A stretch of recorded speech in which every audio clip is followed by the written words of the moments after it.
Hello and welcome to the Player1 Sim Gear GT3 Championship here at the MotorMotion E-Series. We are back for Season 3's Round 8. Only 2 more races after this one to go before the end of the season. 4 categories all vying for the win. And of course, one's team's title to be decided as well. A critical round as we end the American leg this time out. And it will be the Daytona International Speedway on your screens right now. And under lights as well, the only way to truly appreciate Daytona. We're going to see sparks flying from underneath these cars. We're going to see action in the infield. Will it be the horseshoes that you can get an overtake? You're going to be doing it on these incredible 31-degree banks. That is the question to be answered today. Of course, bringing you today's broadcasting is TrackSpot TV. I'll be leading you through. My name is George Cook, and I'll be joined by Andrew Scott. Of course, check us out on www.trackspot.tv for all your graphics and overlays, commentary, multi-platform streaming, and immersion for your racing league. Of course, big shout out to our primary sponsor of the GT3 Championship, Player1 Sim Gear. Go and check them out for all your sim racing hardware needs, p1simgear.com.au.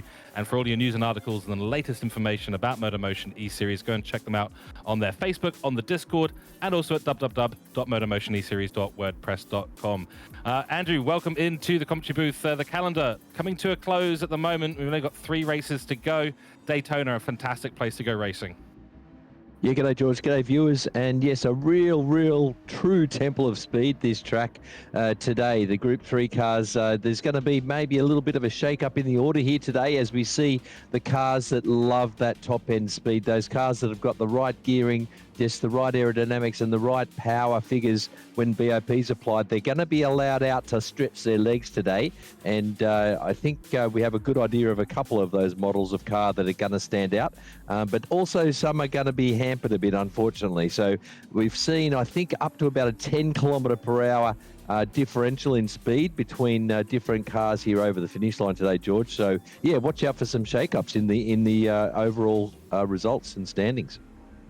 Going to be an exciting one. And of course, that back straight all the way from turn 6 as you come out of the infield, you're all the way through the banking of the corners. Then you've got the Le Mans chicane, not used in NASCAR, as we well know, but that's going to at least put some potentially overtakes into that area. Of course, the information for today's race, 50 minutes. It's going to be time of day, night, as you can see out there in the background. All racing tires permitted, but the racing hard tires are mandatory for the race, tuning prohibited, but of course the brake bias is allowed to be adjusted. So the BOP conditions here going to play a big factor in which car is going to end up in which area. That's going to be something significant for us to focus on. Weather tonight is looking good. It's S02 and of course variable time ×1, so it is dry and pleasant with a few clouds. So no real issue there for the drivers to contend with. They'll be getting out there, they'll be setting their hot laps. The qualifying results will come in at some point and we'll get on track in a few moments time. But Ando, give us a little bit of an extra perspective there. It's nighttime racing. That means the tire temps are going to be something to contend with, at least for the first couple of laps. Yeah, anyone starting on hards is going to be have to be careful, I think, at the start. But yeah, strategy-wise tonight, you know, there might be a couple of people trying the two stoppers, I think, but I think most people will go the one-stop strategy tonight, and they'll just have to watch their fuel figures a little bit, and I think you'll see most people trying the one-stop tonight.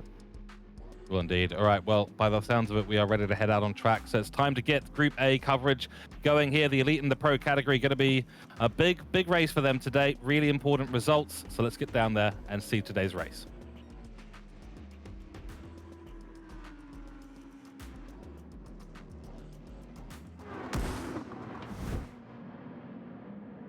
Here we go, led away, Guy Barbara on pole position. He'll be on the same row as Gopin Mahinaget. These two having a monster battle at Watkins Glen. Green light about to go. Josh Green jumping in.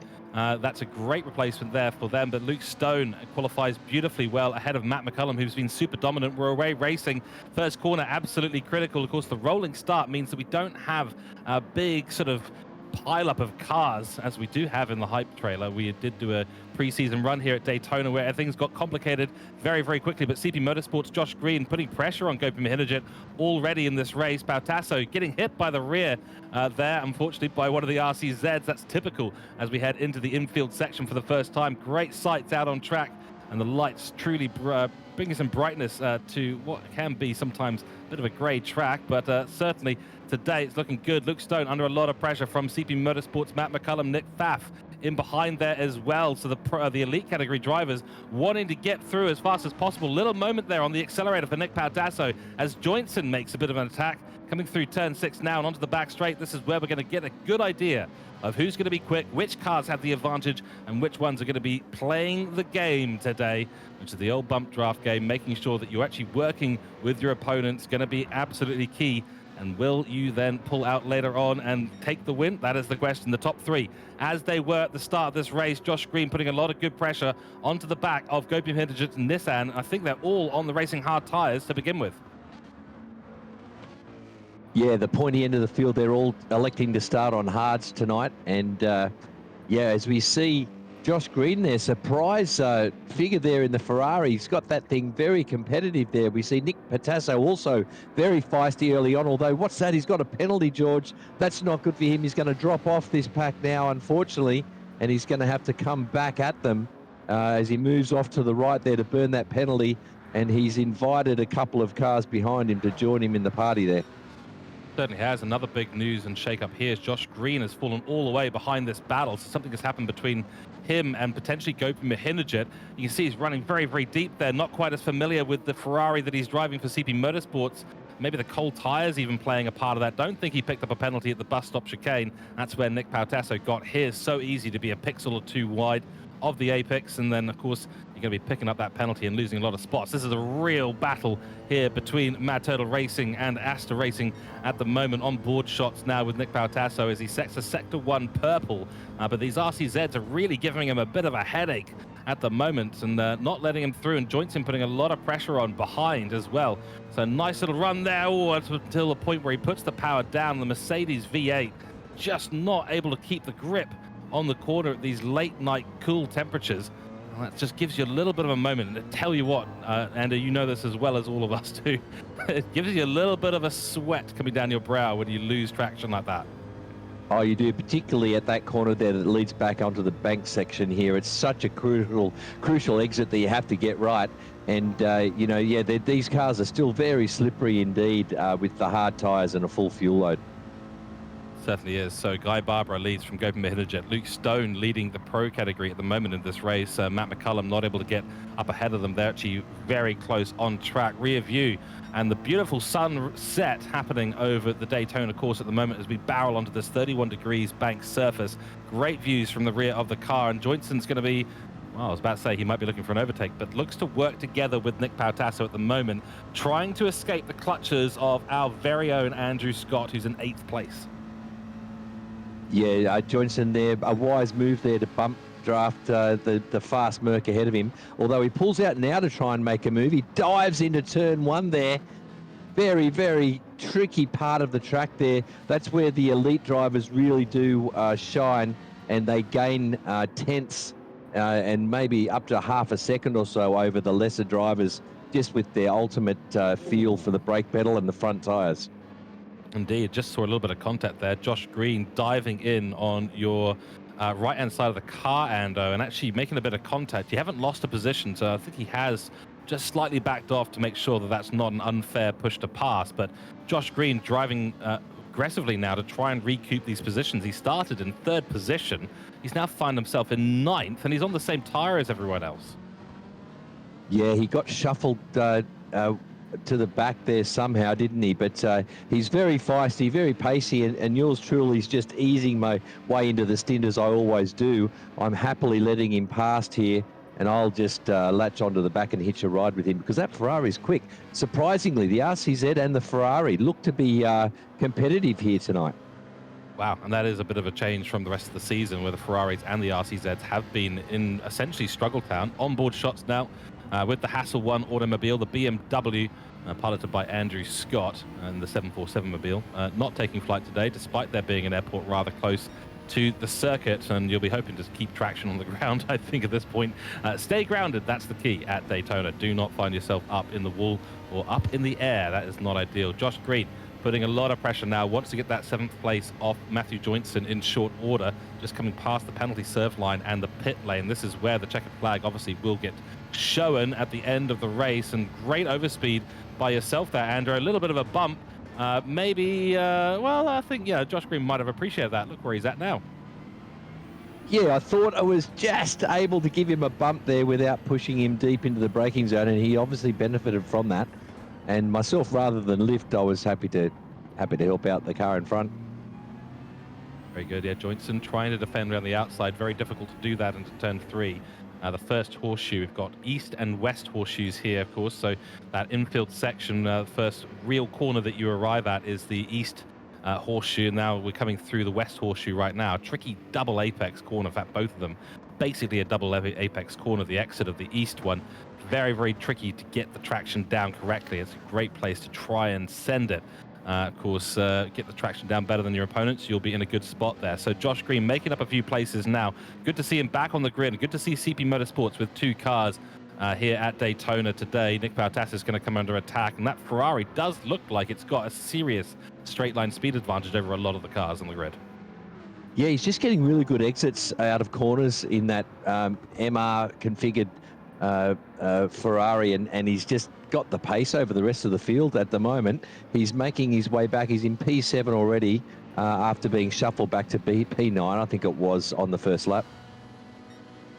Indeed. We'll continue to keep an eye on his progress, and we'll talk strategy at some point. Up ahead, Matt McCullum actually has fallen off the back of Luke Stone, so the Supras are unsurprisingly quite good at Daytona. Yeah, that was the car I was alluding to, George. Unfortunately, Guy Barbara, aka Twitchy, already got an advantage over the rest of the field due to his pure talent. He's also got a little boost there with he's probably got a 3 or 4 kilometre an hour advantage over the GTR down the straight here at Daytona tonight. So Gopi there, probably getting sick of the view of the rear bumper of Guy's car. He's struggling to stay with him now. CP Motorsports looks like a different team today, if I'm completely honest with you. They're executing the same strategy out there on track. Matt McCullum has been dominant in the Pro Series for some time now. He's made a serious resurgence and put the pressure on Luke Stone, but this looks to me like a very early pit stop. I'm guessing at this point this is the throw out the hard tires, get rid of them, go to a medium or a soft, and it is the mediums for Josh Green. Matt McCullum's come out, he's on the mediums too. So CP Motorsports looking like a completely different team, executing the same strategy in Group A right now. Both the Ferraris have got a win in their front mirror view, not mirror view, but they're certainly their front window view. They are targeting something today. They have a plan. Yeah, so those 2 Ferraris have chosen the 2-stop, and they're going to finish off the race now at pace with 2 medium stints, I'd say. And they've done their homework, obviously. They've had to think about it, and they've thought, let's do the extra stop, and whatever time that costs us, we're going to make up on track with our superior pace. So hopefully their fuel and tyres hold on for them. and they can shake it up with the big boys at the end and maybe get a podium, one or both of them. Certainly could. I mean, if you're going to be faster on track at the end, you've got to make sure you make up that lost pit stop time. But if you can do that, you put yourself in a great position to be faster than the rest of them, of course. And interestingly, it seems at the moment that the rest of the field is thinking, let's do the one stop. The hard tires are going to last forever. We've got plenty of fuel to get through to half race distance, 25 minutes, and maybe even extend from that. The battle at the top, not separated by too much, but Gopi so far hasn't really had an answer to the speed that the Supra has got on the straight. So this is going to be a really difficult one for him because he's already out of the slipstream distance. So he's not going to get pulled along by Guy Barbera any longer. And the only way that he can make up speed now is going to be through this infield section. Yeah, I think Guy's done a bit of a Max Verstappen there, where when he starts on pole, he tries to break out of the DRS zone as soon as possible, doesn't he? So this is what Guy's done. He's gone, right, I'm going to go for it here. I'm going to take a few risks, and he's done a fastest lap there of a 47.4 on hards, which is pretty amazing, but he's definitely with intent there, trying to get out of the slip of Gopi, because he knows that Gopi will just sit there all day saving fuel and getting a free ride off him at this track if he was able to stay in the slip. Exactly right. Now here's the battle between Faf and Luke Stone, two cars that we know are good at this track. The RCZ for Aster Racing coming alive in these American circuits. Did quite well at Watkins Glen as well. A few driver mistakes put a little bit of a hamper on some of that, but at the end of the day, the RCZ is strong at these American circuits despite being manufactured in Europe. Do with that information what you will, but Luke Stone certainly coming under pressure. He's not technically in a battle with Nick Pfaff. Pfaff, of course, part of the elite category drivers, whereas Luke Stone is currently leading us on the grid here for the pro category. So that's the key thing. His next competitor is actually Matthew Jointson, the other Aster Racing car, down in 7th position. But we know that Matt McCullum came into the pits early, so that's the real battle that he'll have to keep an eye on today, and he'll have to have the consistency as Nick Pfaff sends it a little bit tentatively down the inside at turn 1, covered off nicely by Luke Stone, who's trying to put a little bit of a cork in the bottle that is the Aster Racing's glory today. Yeah, Luke Stone, no slouch in that Super, is he? Even though he's a division down from Pfaff. But Pfaff's going to have his work cut out for him to get past him here. I think he's going to maybe just happily sit there in the slip of that beast of a car at this track, which is the Supra, and he'll just be patient. I think Pfaff. He won't make any silly moves and get in trouble with the stewards. He'll just sit there until maybe Luke Stone makes a mistake, and then he might be able to cruise past him. Yep, indeed. So we've got a pit stop from Water Arrow. Hopefully we can get shots back of Luke Stone's battle, because that was what we were watching there. Did Nick Pfaff manage to get past? No, he hasn't. I'm fascinated to see what happens here, because this is also giving us a really good idea of how these cars are interacting with each other. So this is a good run for Nick Pfaff this time. He's actually chosen to bump draft Luke Stone ahead, which is the right thing to do at this stage. Coming to the bus stop, he might decide that it's time to launch an attack as he pulled out of the slipstream. Not yet. It's a tricky one to calculate, because if you're too close, you got to push the car ahead and lose the opportunity to overtake. But otherwise, if you're slightly further back like you are now, you can make sure you nail the corner, which he doesn't. Is that going to be a penalty? I think that might be close, but I think he's gotten away. No, he has gotten a penalty. Just as I was saying it, and Pfaff picks up a penalty. This is going to bring Nick Pautasso in, and now Pfaff's going to have to be thinking about Mad Turtle Racing. Yeah, he's immediately looking in his mirrors now. He's going to drop off and say goodbye to that Supra. Luke Stone should be able to drive away from him now. And now Pfaff is going to have, a pretty fast Merc Turtle driver on his rear wing. And this is the real battle now that's going to ensue. We've got, I believe, George, is it 2 elite drivers? One in a fast car on a straight line, and the other one, the RCZ in front, not the ultimate car in a straight line. He seems to be, though, still in the slip of Luke Stone, so he might get a little reprieve here. He's managed to stay in the slip there of Luke Stone, so that's interesting, George, isn't it? The half-second penalty, not hugely penalising. Yeah, well, if we just double-check, Pfaff might still have that penalty. I'm not 100% sure that he actually served it on that lap. No, he did serve it on that lap, because you serve it immediately afterwards. As soon as you come through the straight there, you serve the penalty immediately. So he's really lost absolutely nothing at all in that. He's still right there, and he's still got the ability to overtake Luke Stone and put a car between him and Nick Pautasso, which is what he's going to be wanting to do. Although I have to admit, Nick he's looking quick at the moment, but needs to be much closer to this pack to really force the issue at all. And I don't think that maybe is the strategy call here from Nick today. He's been running consistently in the 48s, pacing himself out, driving consistently, and that's what he's going to need to do. It's sort of the rabbit versus the tortoise a little bit at Daytona. Yeah, it is. But the one thing you can't afford to do here is to keep picking up penalties in that bus stop. That just ruins your race. And they've got a tailwind into the bus stop at the moment. They've got hard tyres, relatively high fuel loads, or they're down to half a tank now, though. But they're still feeling out the pace through that bus stop. So some drivers, some cars are much better through there than others. And as you said before, George, you can get a really good run on the car in front if you get that bus stop right.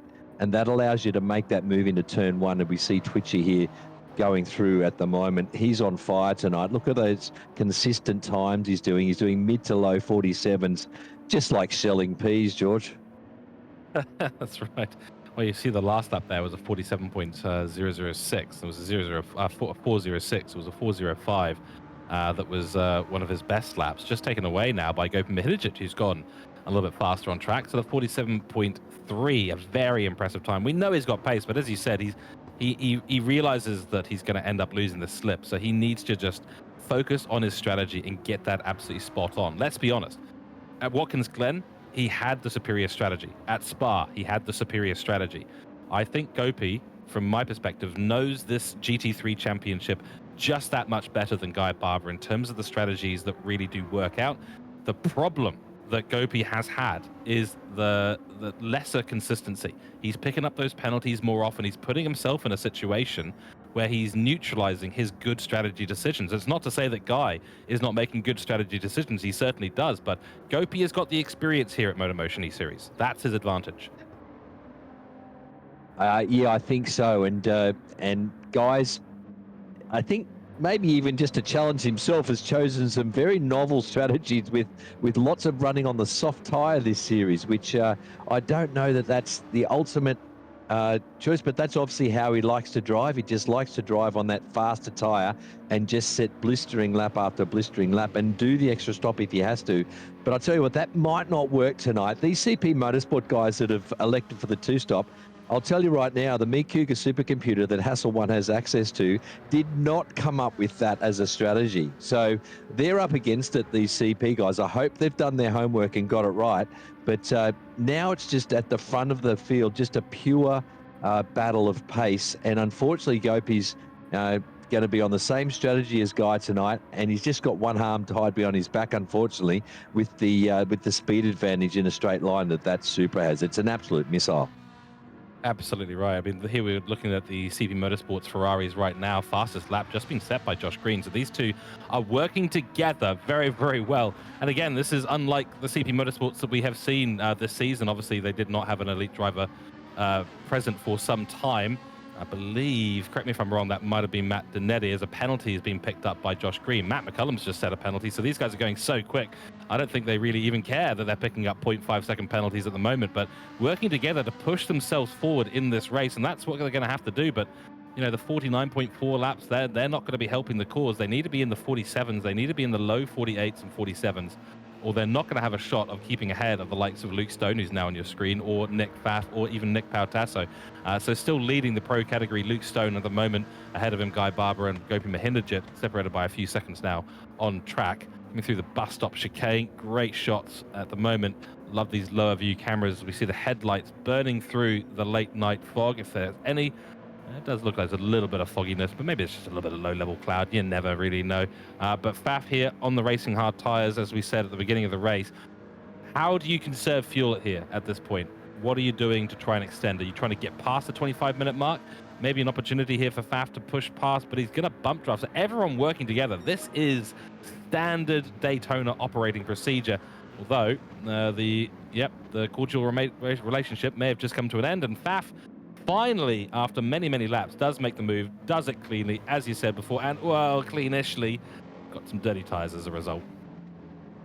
Yeah, he fancies himself there. He fancied himself there into turn one, didn't he? He's obviously looking at Nick behind him in the Merc, and he's thinking, I'm losing a bit of time here, lap pace-wise, to Luke Stone, the pro driver.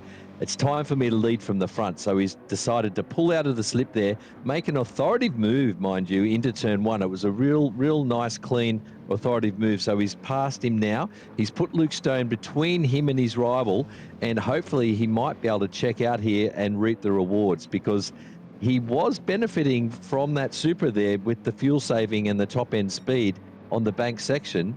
But we can see there the Supra is just struggling a little bit on exit now, isn't it? So he is holding up Nick, and Faf is breaking away a little bit. So this could work out for him. Yeah, there's a couple of opportunities there, just into the West Horseshoe. Nick Pautassa not able to take advantage of that. Luke Stone wasn't as phased as I think Nick was hoping he would have been. Into the bus stop we go. Let's see, yeah, late braking there from Luke Stone. Is able to get that Supra slowed down really nicely, and very wide from Nick. Hopefully that's not a penalty. I don't think it was enough to pick one up, so he should be absolutely fine with that one. And the question is he going to work with Luke Stone now? If he's not able to make a quick pass and get back into that slipstream of Faf's going to disappear, and there's going to be no slipstream there for him whatsoever. So critical moments here for Nick Pautassa in this race. And Faf picked up a penalty on the bus stop chicane, and all that hard work is undone in a split moment. So this could mean that Nick Pautassa doesn't need to worry as much, just needs to find his way past Luke Stone and goes for a big send into turn one. Does miss the initial apex, a little bit of bumping of doors between him and Luke Stone, but I think the stewards will call that racing incident at this point. Through goes Nick Pautassa and up into third position in this race.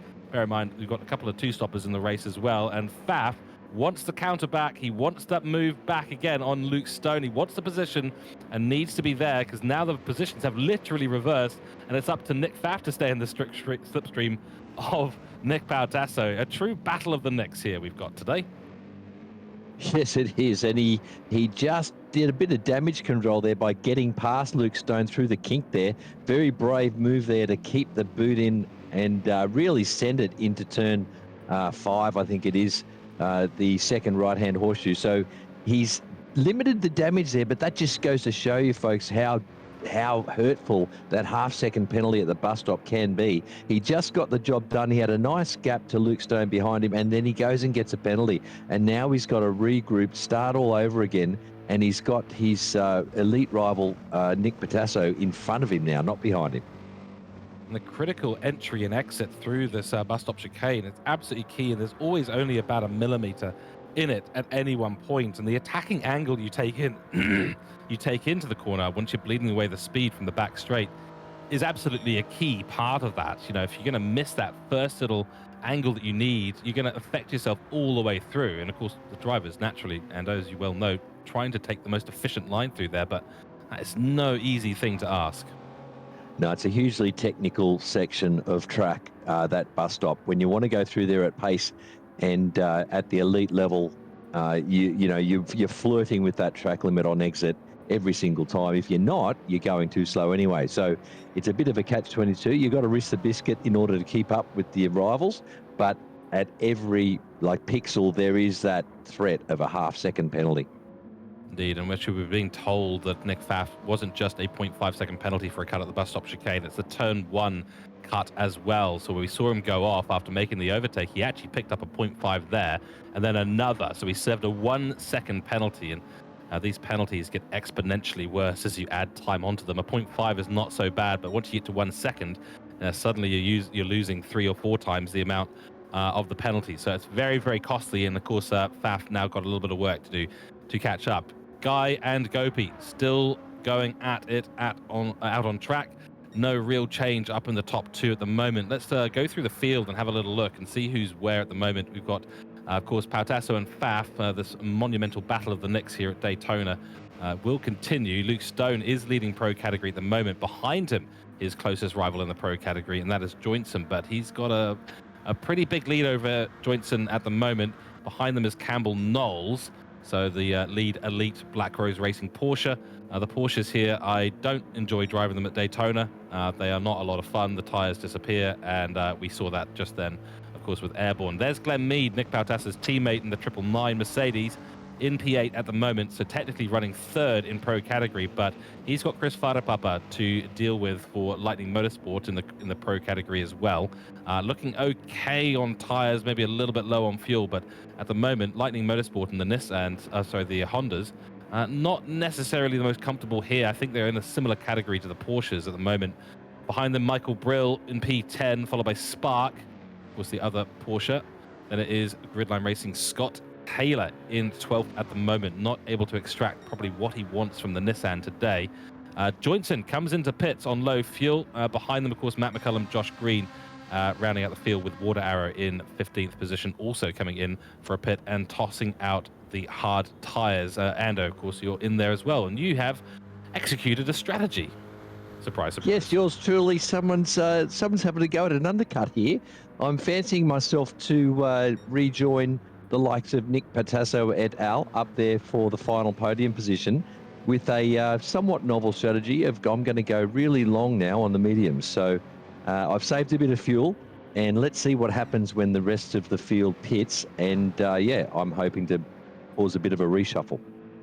Absolutely. Well, this will be interesting to watch, and of course, saving fuel is what you've been doing as well, so you should have hopefully had a little bit of a faster pit stop than the others on track. We will keep an eye on that. You can see fuel numbers getting quite low now for Nick Pfaff, and I think most of those on the field are going to be getting into that red zone. Yeah, Nick Pautasso in the same position. The hard tires will last forever, but the question is, can you actually do 26 minutes effectively on the medium tire? So what's the thinking around that, Ando? Is it, obviously it's possible since you are doing it, but how slow are you going to be going at the end of the race after 26 minutes on a pair of mediums? Not too slow, funnily enough. You do have to look after them, but I've backed myself here, and I've said I can get 16 laps out of a set of mediums and a tank of fuel here. I'm going to switch onto that faster tyre early, and I'm going to, short fuel the car and see if I can jump a few drivers here. So, yeah, it's not completely out of the question or impossible, but you do have to look after your tyres if you want to get that many laps out of a set of mediums. Certainly do. So we will keep an eye on your progress. But the question now that I ask is, why would you then run on for the two stoppers? Why would you then choose mediums? Would you not be better to choose a soft tire, or maybe do a hard, medium, soft? If you are intending to do the two stopper, surely you'd be thinking about the softest compound as well. Yeah, that might be what CP Motorsports ends up doing. They might do a longish medium stint and a shorter soft stint. We'll see what happens there. But depending on how hard you are on your tires, the soft tire just might not be worth it today because they do wear and drop off, really badly compared to the medium now. But we see now Batasso's refueled. He's rejoined the race, and yours truly just still behind him. So my undercut didn't quite work, but I did jump quite a few guys there, as we see Patasso just in front of me now. He's going to probably just drive away from me because he's got fresher tyres, no fuel to worry about. But at least I've gotten myself back up there with him. So you can see there how much time I've gained with the undercut and the fuel saving, because I was nowhere near Nick before I pitted. Yeah, exactly right. You were well back at the beginning of the race, and we think we saw you in 8th or 9th position initially, and then of course you dropped about 15th or so. We are hearing that Water Arrow is DNF'd. He is not moving in the pits, and he is out of the Daytona race. So a real shame there for Hasel1 Motorsport, not getting 2 cars across the checkered flag. Our leaders all coming into the pits. Guy Barbara in on 1 litre of fuel. On the smell of an oily rag is Gopi Mahilajit. Nick Pfaff on 1 litre as well, jumping into the pits. They'll be throwing out those hard tyres, jumping onto a much fresher set of mediums, most likely.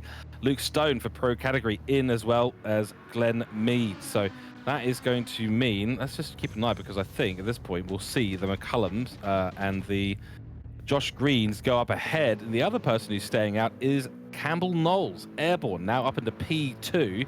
And looking pretty good. We'll double check on what his situation is, because he may just be trying to extend that little bit. Of course, McCullum and Green are in the situation where they'll be pitting again. But let's check on Campbell Knowles, because I think he hasn't yet pit in this race, unless we are mistaken on that.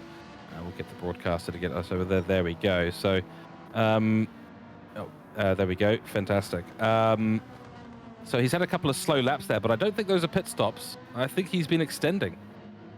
Yeah, he's doing really well on fuel and tyres, as we can see there, George. He is known to go for the odd novel strategy. He's going really long here on the hards. And you know what? He might switch to the softs to finish off this race. Well, there you go. I mean, the soft tyre is something that should be considered, I think, at this race, especially if you're doing an extension or if you're doing that two-stopper. You've got to be thinking about these things. But we'll see exactly what the choices are. For now, he is going to be falling well behind a lot of these guys. Matt McCullum and Josh Green up ahead for the CP Motorsports, trying the two-stop. They're the only two cars on the grid doing the two-stop. Numbers are important, but let's see what they can do. And Josh Green still setting the timing sheets alight with purple laps of 46.9. Now the fastest lap out on track, and he is pushing his teammate ahead, trying to work together to essentially push themselves further up the grid. It is a smart strategy. They would be the only ones pitting at this time, so it's critical that they stay together on track. So really no option for CP but to put their elite category driver behind the pro driver, Matt McCullum, and work together to push them ahead. Otherwise, you might end up in a situation where Josh Green accidentally, quote unquote, drives away from his teammate, and suddenly your team works out the window. It's going to be essential for them in this two-stop strategy to work together in that way. We're looking at Guy Barbera, by the way, the livery, of course, two halves, one half Hooncorp, one half, I believe it is Twitchy's regular team that he drives with, but a really nice mashup livery. We were talking about that at Watkins Glen, some work done by the livery artists to get that one done up. So it's a car of two halves at the moment, and well representative of the late super sub into this season that has set the timing sheets alight in multiple races, although hasn't been maybe as dominant as he'd like. We know how competitive Twitchy is. I think he'd like to win every single race, but Gopi Mihinajit has been keeping him very, very honest in this series. Now Guy Barbera obviously catching up to the two stoppers ahead of him. They'll be overtaken with relative ease because they are running on very worn medium tires at this stage. Gopi Mihinajit on the racing medium tire as well. Only 75 litres in the car, though. So is he thinking that maybe he can save some fuel, or is he sort of resigning to the fact that he's going to be P2 in this race? Oh, look, he's racing to his numbers. That's all the fuel he needs. The GTR is pretty good on fuel. So two interesting things to note there, George, is those CP Motorsports prancing horses, they're working together. So they could pull off a masterstroke here. They're not going to get the win, as we see Guy Barbera breathing down their neck already. He doesn't have to stop again, I don't think, George, because the other interesting fact is that Guy's gone onto the softs. There we go. He has indeed. I didn't even notice that. He's on the racing soft tires. What is he planning? I don't know if he can get to the end on softs. I mean, he's going to be... Surely he's done his homework, but... yeah, this is going to be a stretch, although he's doing absolute blistering pace there on them. 46.2 there. He's going to drive away from Gopi's behind him on mediums, but he's not that far behind him, so I don't think Guy can afford another pit stop in this race. I hope he's not had finger trouble there. I don't know, or the pit crew let him down, but he's reeling in these Ferraris. He's going to have to dispatch them toot sweet and get on with setting those 46s, maybe even 45s, because he's going to be leaking oil at the end of the race. Those softs are going to be somewhat worn come lap 26, 27. Yeah, this is going to be an interesting one for Guy Barbera. We know he's able to operate on these very low grip soft tires at the end of a race. He tried that, of course, at Watkins Glen and did pretty well, much better than I would do. A little bit of a snap there as he gets the power down, already setting purple sectors in Sector 2. And yeah, Outplayed Esports is the other team. So we've got our race control pit crew feeding us information here in the commentary box as well. But I don't know. I don't know how well this is really going to work out for him. Gopi Mihinajit will have the advantage at the end of this race, but will there be enough of a gap built by Guy Barbera early on? He has seemed to favor this. It's sort of go fast, build the gap, and then hold on to the end of the race and just try and stay ahead and hope that your opponents are making mistakes. And I guess, for a Daytona race, that's not a bad strategy. We've seen Gopi pick up penalties at Watkins Glen. He may well be picking up penalties late in this race as he starts to smell blood in the water ahead of him for P1. Yeah, as the Ferraris pull off into the pits there, so that's one less thing that Guy has to worry about now. He just has to sit there and set 46 flat. So he's just on fire at the moment, and he's just going to make hay while the sun shines, while these tyres are fresh. But that's his party trick, isn't it, George? It seems to be that he just loves... he's got this skill to drive on worn soft tyres. He just extracts the pace out of them. He doesn't care if they're worn. He's still going to get, fast competitive times out of the car, even when his softs are fully worn. Whereas a lesser driver would be off in the sticks. He'd be talking to Barry R by then. Yeah, exactly right. Having a cup of tea with Barry, who's a very generous fella. He's very generous. Yeah, I mean, building the gap, at least you've got a gap so that if you do make mistakes on a worn tire, if you pick up a penalty, you've got the gap to rely on. And that, to me, seems like a very sensible idea. Better that or, run quite close where a mistake could cost you a position. So I think that's the thinking that's going on there. It'd be great to get some insight into Twitchy's ideas and strategy. Not that he probably doesn't want to give away too many secrets, but it'd certainly be interesting from our perspective to get an understanding of where he's thinking that. So here we go. We're on board now with the battle. Luke Stone is right on the back of Nick Pfaff. Of course, these guys were locked in a battle for a while. Luke Stone also on the soft tire. Do Hooncorp Esports and the Super Crew know something we don't? Yeah, very interesting. They're obviously sharing strategies, aren't they? They dispatched yours truly just there in the previous lap. I flashed my lights there going through the kink. I wasn't really quite happy about the move that was made, but it didn't end up in the steward's room, so all's fair in love and war, as I've now got 2 cars between me and Nick, who's driving away from me. But I've benefited somewhat. I've got up into P6 from P9, so my undercut somewhat worked, but now I am in trouble as this Super on softs is really going to drive away from me and put pressure back on Pfaff. These two have had a good little battle this race, haven't they? But it was Pfaff earlier on with, it was Luke Stone, wasn't it? They've been together the whole race, swapping a bit of paint here and there, and it's the battle resume. And I wonder if Nick knows that Luke Stone's on softs. Probably not. So he's probably sitting there wondering, how can I get rid of this Super behind me? I just can't shake it. What's this pro driver doing? It's unfair. Yeah, absolutely. Let's see what Luke Stone can do. Obviously, he needs to find that opportunity to overtake. Had good overspeed on the back straight there, through across the checkered flag and into turn 1, but decided to take a wider line, probably needing to work out how to maintain the tire life of the softs as long as possible. Got 15, actually only 14 minutes now remaining in the race, so the distance is not that long. We're talking 7-8 laps maximum at this point. Pfaff will have to do a lot of work as well to hold on to this one, but any mistake up here, any big penalty from these guys, Ander, you're lurking in there at the moment, and Nick certainly can't be feeling comfortable at this point, but has done very, very well to find himself up in P3. The medium tire choice that he's on now is obviously going to last quite well, and I don't know, maybe he won't have to worry about the softs in about 5 laps or so.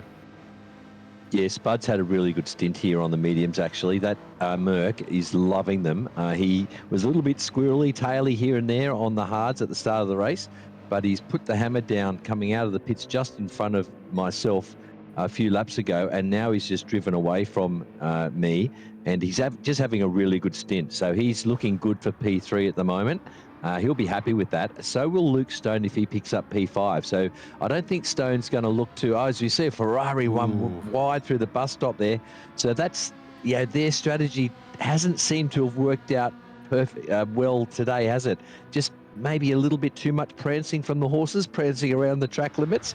And they had a good strategy to work together and bump draft each other. We saw some 46s out of them, but also just too many penalties from them today. So they really needed to be perfect with their driving to make that 2-stop work, and it doesn't look like they've been able to execute quite. But my hat's off to them for giving it a go. They had a crack, didn't they? They certainly did. I mean, they haven't been seeing the red mist, the red anger, but they've certainly been seeing the red lining of the soft tires, that is for sure. And it's been an interesting attempt, let's put it that way. But yeah, I mean, they probably would have been better to focus on some kind of soft stint if they were going to attempt the 2-stop. And even then, with the amount of mistakes that they've made, I don't think it would have made a big difference. So not worked out for them at all this time round. Definitely too much prancing from the prancing horses. Just looking through the field at the moment, Airborne has filtered out in P12. Michael Brill, P13. Chris Farapapa is there just ahead of Spark. And you can see Water Arrow, as I said before, DNF'd from this race. So Spark bringing up the field on the racing medium tyres now, half a tank of fuel. And where is this battle at? Faf still ahead of Luke Stone at this stage, and Luke Stone's opportunity is going to start to run away from him very, very quickly. Ooh. The tires are experiencing some wear, let's put it that way, Yes. and we have 11 and a half minutes to go. Yeah, so I don't know. they're almost past their best, I would say. So he's, I think, still just in the slip there of the RCZ, but the RCZ now has the upper hand. Faf's looking good. He's in the slip of Nick, and he can start looking ahead rather than behind now as he sees that Supra start to drop off behind him. So yeah, it's on for P3 here, possibly a battle ensuing if Faf can look after his tyres and fuel and get a little bit further up into the slip of Nick, he might be able to come back at him here. Certainly could be. And of course, remember that Luke Stone is really in a battle with Matthew Jointson and McCallum. So at the moment, McCallum third in pro, Jointson second, Luke Stone leading us in the pro category. The elite drivers, 4 above him and 1 in between him and Jointson at the moment. So right now, I don't think he's under any real threat of losing the pro title win today. Obviously, a few extra points if he finishes up ahead of the elite category drivers. So you may have done him a little bit of a favor today, but we'll see. These soft tires may well cause him some hassles at the end of the race. I think Jointson is on the medium tire, so I think he's on the safe strategy at the moment. I don't think that's going to be a problem for Matthew Jointson, and we might be able to check in with him shortly as well, and just to see what kind of tires he's on, where he's at in terms of his strategy. It is medium tires, yeah. So he's not too far back from you, Ando. If Luke Stone has a major problem or picks up enough penalties, he will be in the threat zone if he's not able to maintain the pace on the softs to the end of the race. So I think pro category win today is still a little bit up in the air. Yeah, Johnson's looking good here. He pitted later, so I know that both the car in front and behind me pitted after me. So I'm looking more in my mirrors at the moment. I'm worried about Johnson coming at me as he's got nice, fresh, well, front tyres at least anyway. That rear right's looking a little bit worn, but he's coming at me. I'm watching the gap to Luke Stone ahead of me and Nick behind me. Sorry, Johnson behind me, and I'm noting that Johnson is catching me at this stage. So I'm a little bit worried. Oh yes, of course, Jointson, a regular here at MotorMotion E-Series and joining Aster for this season. Have had him have some really good successes with a number of teams throughout the series of the year. TCR, Carrera Cup, I think he was driving it as well as the Manufacturer Masters. So he's a regular here at MotorMotion E-Series, has been for a number of years, and many teams wanting to pick him up as a driver because he's consistent. Although I have to admit, the RCZ doesn't seem to have played to his skill set in the car as much as other cars maybe have in seasons past. But that said, he's gotten a good familiarity with it at this point in the season. Round 8, of course, 2 more rounds to go ahead of us. And go for Mahindra, just checking in on him, looking okay in terms of his strategy, but well and truly in the doldrums right now. Both him and Guy Barbara just in the middle of nowhere and just putting in the laps with 8 minutes to go in this race. Faf and Potasso getting ever closer on track, and this is going to be the battle determine who is going to be third position in this race, and both on the medium tires at the end here. Looks like at the moment Faf has put the foot down, personal best of a 47.1 on that previous lap. Imagine where he'd be if he didn't have 1 or 2 seconds worth of penalties this race so far. Yeah, he must be ruining those little errors that he made, but he's now in the slip of Potasso, though, so he's now got the bit between his teeth. He's going for it. He's benefiting from the slip, and he'll probably do a PB here. And it's game on for the last 3 or 4 laps for that final spot on the podium. So the battles of the Nicks. We have seen this before once or twice at MotorMotion E-Series. These two competitors locking horns in the most amicable of ways possible. Both very respectful drivers, both very quick. And of course, we've seen Nick Pfaff right up there on the podium throughout this season, as we have seen Nick Pautasso also do that. Probably more critical for Nick Pautasso to be getting this Mad Turtle racing car up there on the top of the podium. He's handed the car to a couple of people, or I think one other, during this season. But Mad Turtle are right up there battling for the team's title. So this is absolutely crucial for them to get these points. Aster Racing, not the same can be said for them in terms of their team's title run at the moment. They just haven't had the consistency of results, whereas the Mercedes and Mad Turtle in every category have been getting podiums all season long.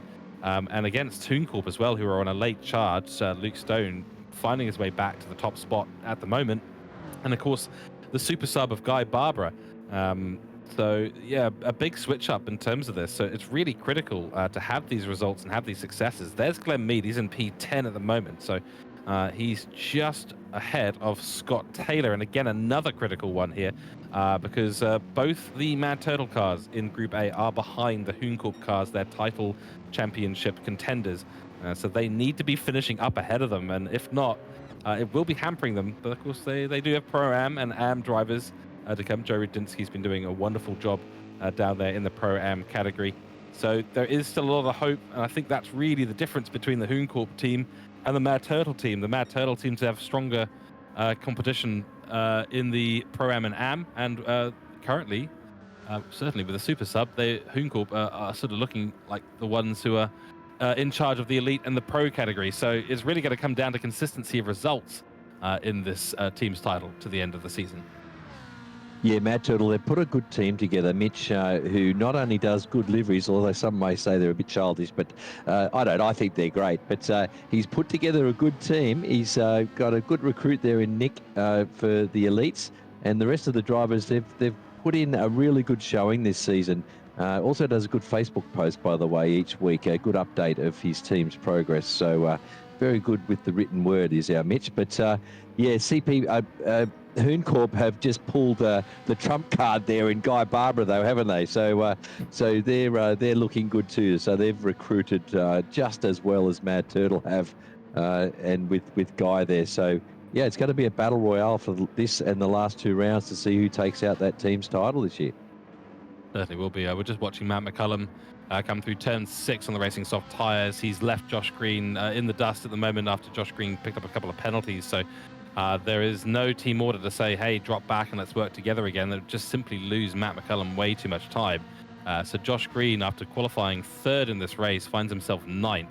And that is the damage the two-stop strategy has done to them today. So it's just not worked out. It's not been the optimal situation for these guys at all, despite setting some really great laps. I mean, Josh Green has been fast, and it is fantastic to see 2 CP Motorsports cars, 2 Ferraris here on the grid in Group A. We have not had that more or less all season long, so it's great to see. Flicking up through the rest of the grid, Jointson's still in the 7th. I don't think he's made a lot of progress, and has picked up a penalty as well, which he's just served right then. So any progress he's making on you has been slightly curtailed. You're still on the medium tire, of course, which are looking a little bit worse for wear. We are coming up to the end of the race, so it's not really going to be a problem. And so far, Luke Stone hasn't really dropped back that much. I mean, this switching to the softs hasn't been as bad as I maybe thought. I mean, he's been completely dropped by the Nicks. Oh, speaking of which, Nick Pfaff has got ahead of Nick Pautasso. We need to switch to that battle right now. Okay, so there we go. Nick Pfaff has made it on past Nick Pautasso. Not sure if it was a penalty for Nick Pautasso or if there was a legitimate overtake on track, but Nick Pfaff now steps onto the podium position here, which is not ideal for Nick Pautasso at all. Needs those extra points. It's only a couple of points, but every point matters 100%. By the looks of it, no penalty. Consistent lap times out there. I think it must have just been a legitimate overtake on track. Yeah, it might have been a mistake from Nick, but unfortunately we missed it there. But it's not over yet, George. Nick's in the faster car, and he's in the slipstream there. I think it's not over yet. You can see there by the body language of the car on exit there onto the bank section. He is putting the boot in. Nick's not giving up at all just yet. There's still a couple of laps to go, and we'll see if he can come back at Pfaff here with slightly better tyres, I think. Pfaff's got a rear right problem, and they're both okay on fuel, I think. But Nick Pautasso here might fancy himself in the last couple of laps to come back at the RCZ. I just had to do some mental gymnastics there to try and figure out which Nick you were referring to. Then you did start talking about Pfaff, and I was like, oh, he was talking about Pautasso. The battle of the Nicks. We like to call them both Nick, but of course Pfaff in the yellow car, Pautasso in the green, blue, and a million other color car. And I will actually second that. I like this livery. I don't think it's childish at all. I don't know what these people are talking about. It's very, very cool. And if you can't see that, get some glasses, I think. In terms of the file size for the replays, doesn't do that any favors. Let's just put it that way. But I think Mitch likes throwing a couple of curveballs occasionally. Nonetheless, we are coming up towards the last lap of this race. We're not on it just yet. I'm not quite sure if we will be seeing a 29th lap or not. Guy Barbara is just coming through the back straight towards the bus stop chicane. You can see here, I mean, this strategy with the softs has worked out beautifully. He's extended the gap massively and really not lost a lot of time on these worn soft tires. It's completely the opposite of what we were expecting. Yeah, look, he's a second off his fastest lap now, but that fastest lap was so good that it's not really a problem. He just has, look at those tyres, that rear right, that front right, they are significantly worn softs. And I'll tell you right now, I cannot drive a car with tyres like that at this pace. I just can't maintain that sort of pace. So it's really obviously a dark art. It's a skill that Guy has. And he's obviously teaching his teammate a little bit about it too, because Luke Stone back there, we saw a moment ago, his tyres are looking no better, but he's maintaining a good top 5 finish today. So the Supras have really been the trump card today, but also the strategy choice and that use of the soft tyres. I'm really surprised and impressed. Absolutely, yeah, we see almost equal tyre life. But another change-up, looks like Faf may have picked up a penalty or something. Yeah, must have been a penalty.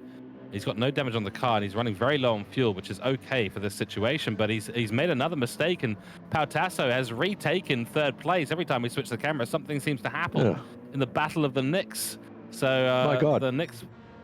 Yeah. Sorry, Julia. Will these guys just stop swapping places while we're talking about other things? That's how inconsiderate of them. But yeah, apologies, viewers. Nick Pautasso's gotten back past there into that final podium spot. So I'd say that was probably a penalty burn. Unfortunately, from Faf, he's just copped a little track limit penalty in the bus stop there, I'd say. Yeah, almost certainly. He's picked up a few there already this race. So. Yeah, the Knicks, they want all the attention, ladies and gentlemen. Knicks just love patting themselves on the back. Look at us go, pat themselves on the back, and yeah, we want all the attention. Well, sorry, there are other drivers on the grid, Knicks.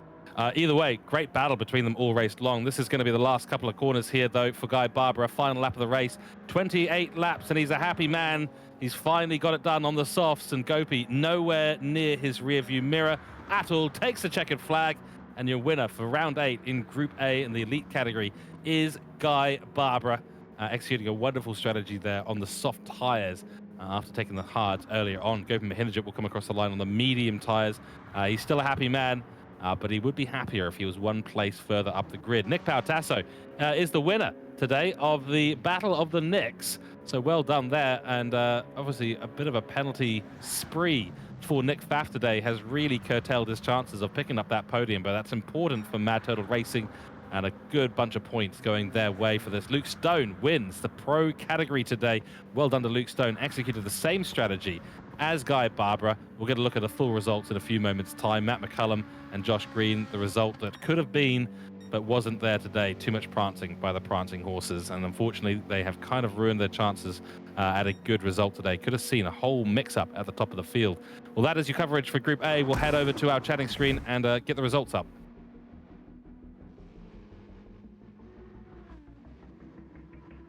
All right, there we go. So this is the results for the elite category. It is Guy Barbara, of course, on top with 35 points. Gopi Mahinajit in second. Nick Pautasso picks up a podium in the overalls as well as in the elite category. Nick Pfaff in fourth, and a battle of the Knicks, a true battle for the ages that I'm sure we haven't seen the end of this season. Ando, you pick up P5 for Hasel1 Motorsport, Josh Green P6, and Campbell Knowles P7. So that is your elite category results. Let's take a look at the pro. And of course, Luke Stone, we weren't expecting to see him necessarily get this as easily as he did today. We thought that Matt McCullum was really going to challenge him, but the two-stop strategy for CP Motorsports unfortunately undid their chances for that. Matthew Joynson picks up P2 in the pro category, and I believe it was 6th overall. So a good result for him and a few extra points to his name. Matt McCullum, third position. So despite the two-stopper, found himself ahead of Mad Turtle Racing's Glenn Mead. That is, of course, very important in terms of the overall standings and results. We'll get you some information on that in a few moments' time. Scott Taylor, 5th. Michael Brill, 6th. Chris Farepapa in 7th. Nick Roberts in P8, and of course, Water Arrow not able to finish this race today, so did DNF. Ando, break it down for us, and let's have a think about our driver of the day as well. Yeah, some really good drives, good strategy choices there with tyre choice, and some not so good strategy choices there with the two-stop not quite working for the CP Motorsports guys today. But yeah, Luke Stone there in the Super, P5 I think it was overall, and beating myself quite comfortably and making those soft tyres work. So that's my driver of the day right there, the winner of Pro category, Luke Stone.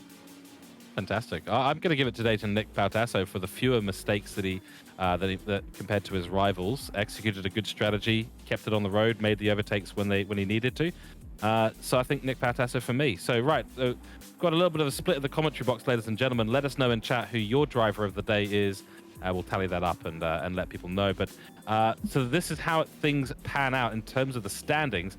Gopher Mahindra now on 283 points, followed by Guy Barbara on 230, a resurgence. And to be honest, it's not completely over for the elite category just yet. Nick Pfaff puts himself up to 216 points, only 14 behind Guy Barbara, but that is a position switch between the two drivers. Guy Barbara has only done, I think it's 4 or 5 races in this season. He's already up into second with 230 points. Just goes to show the level of his success so far.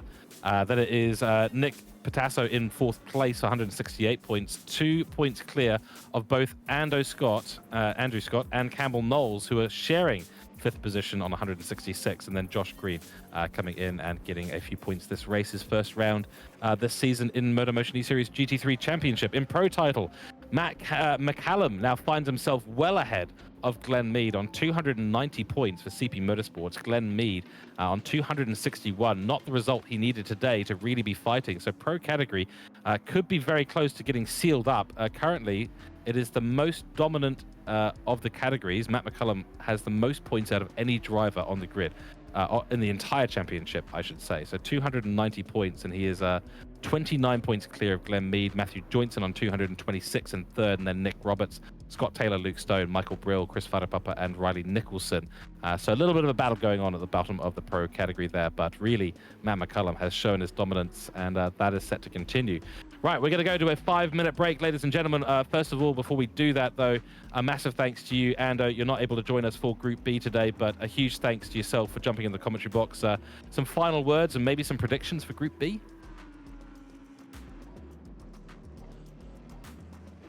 Assuming he can get his microphone off mute, that is. Yeah, sorry, I'm getting my squash shoes on, mate. I got to get to my squash lesson. But yeah, I think the Supras. There's some Supras in Group B, I believe. They're obviously going to shine again today. Whoever's got those. But yeah, Group B always throwing out something novel. I wonder if any more people will try the two-stop. They might be able to pull it off, make it work. Will guys start to work together as well? Will alliances be formed? So yet all to be revealed. So good luck. Have a good call for the next race, George. And that's it. Ando out. Great. Thank you very much, Andrew Scott. Okay, we'll be back in 5 minutes. We'll see you then. Go grab a cold one, and we'll see you back in 5.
Hello and welcome back to the Player1 Simgear GT3 Championship. What a race in Group A we've just had. And now we return, of course, for our favorite division, Group B, the Pro-Am and Am category. What wild, crazy strategies are we going to see today? What crazy, wild overtakes are we going to see out on track? Will they work together or will they not work together is going to be the question. Under lights again, it's going to be myself leading the commentary, George Cook, and I'll be joined this time by a returning voice, a voice that I'm sure you all know and love. John will be tuning in and chipping in a little bit throughout today's broadcast. Welcome back to the commentary box. You've been hard at work on the broadcasting cameras and tools, and now here you are, reappearing out of the ether. I know, I'm finally allowed out of the dungeon. Thank you to everyone that signed the petition and sent the emergency services to release me from aforementioned dungeon. It's good to be back out, doing more than just pushing buttons and actually talking about the phenomenal action we've seen here from Season 3 of the MotorMotion E-Series. George, cannot wait to get stuck into what has easily been the most exciting of the divisions over the season so far. Going to be good, and of course I've been acquitted of the kidnapping charges that have been laid down, so you know it's part of his contract. They realized that nothing would hold up in court, so they let me go. It's all good. I even got a window. Know. Yeah, good. Bread and water. You're all right. You're fed. You're okay. You know, you were just strapped to a computer and a commentary microphone for some time and a broadcasting tool. So, it's all good. Right, I think no ado necessary. Calculated risk has qualified on pole. Let's jump out there. Let's get into the action.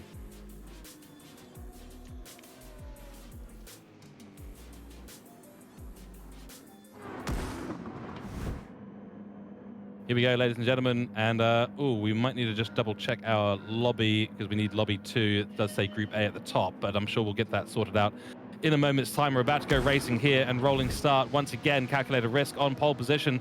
Joe Rudinsky behind him qualifying second, and Mark Hasel1 in third. The BMW got a chance today, but we have a Porsche on top at the moment as CP Motorsports tries to make a move. We've got Ruzzy and Aussie Heat fourth and fifth at the moment, putting a lot of pressure on the BMW, going side by side. You can see those yellow headlights for the CP Motorsports cars today, and Troy Britnell down in sixth. There's a move here. Mark Hasel1 wants to make early moves on the Mad Turtle racer of Joe Rudinsky, who's been so dominant in this Pro-Am series and Group B. But here comes Ruzzy and the CP Motorsports cars, the Ferraris. We know that they're going to be good here at Daytona today. And defensive maneuver there by Mark Hasel1. Ruzzy goes out wide. He's going to try the cutback, but there's no room through turn 5 in that West Horseshoe. Very difficult to get up the inside. It's going to be a launch, though. Look at how aggressive the CB Motorsports car is at the moment. He's on the racing soft tires, and he needs to take advantage of them as soon as possible. Behind them, all sorts of action happening as well. Racing hards for Aussie Heat, hards for Troy Britnell, who's going side by side with, I believe, his teammate at the moment. So keep an eye on this one. Troy Britnell, of course, the leader of Lightning Motorsports, and Mitch Collin, his Pro-Am driver, so ahead of him. But nonetheless, they are going side by side and currently not working together. Jack Finch is one to keep an eye on today, currently up at a P7, and a little bit of maneuver there as they head into the bus stop for the first time. Great maneuver there by Jack Finch, launches himself ahead of Mitch Collin, and someone is in the wall. That looks like it might be Troy Britnell. We'll get a double check on that. There's the two gridline racing cars. It is Mitch Collin. He's made a complete mess of it, and the Pro-Am driver has put himself in an awful position at this point in the race. Yeah, that is not the opening you want to lap on. It was absolutely as clean as a whistle by the whole field there until we reached the halfway mark in the race. One of the trickiest corners on the track, and it's the teammates have gone full Haas at Daytona, and one of them has ended up in the wall as the other one. But slightly, oh, we see a Supra the wrong way around as well. The Supras have been so strong here in race number 1, George. We now see one the wrong way. There's all kinds of chaos, and we've got the boosted Blake back with his teammate. Sideways cars, there's penalties left, right and centre. I'm not 100% sure what's going on, but calculated risk is still leading the way. Apparently it's a motor race, but we never really feel like that in Group B because there's always something going on out on track, and a real mix of tyres at the moment. 0.5-second penalty there for the Mad Turtle Am-Class driver is boosted Blake. Blake Williamson sends it up the inside at turn 5. He's going to open them up for RPM to come back at them in the RCZ. So the cars that we thought would do well, all the advantages and disadvantages of the cars under BOP are completely eliminated in the Group B lobby. Yeah, bop goes completely out the window. Bop is what the drivers do to one another on the exit to turn number 1. Just right on the nose, as if it's an incoming shark. There you go. I'm hip. I'm down with the Aussie jokes as well.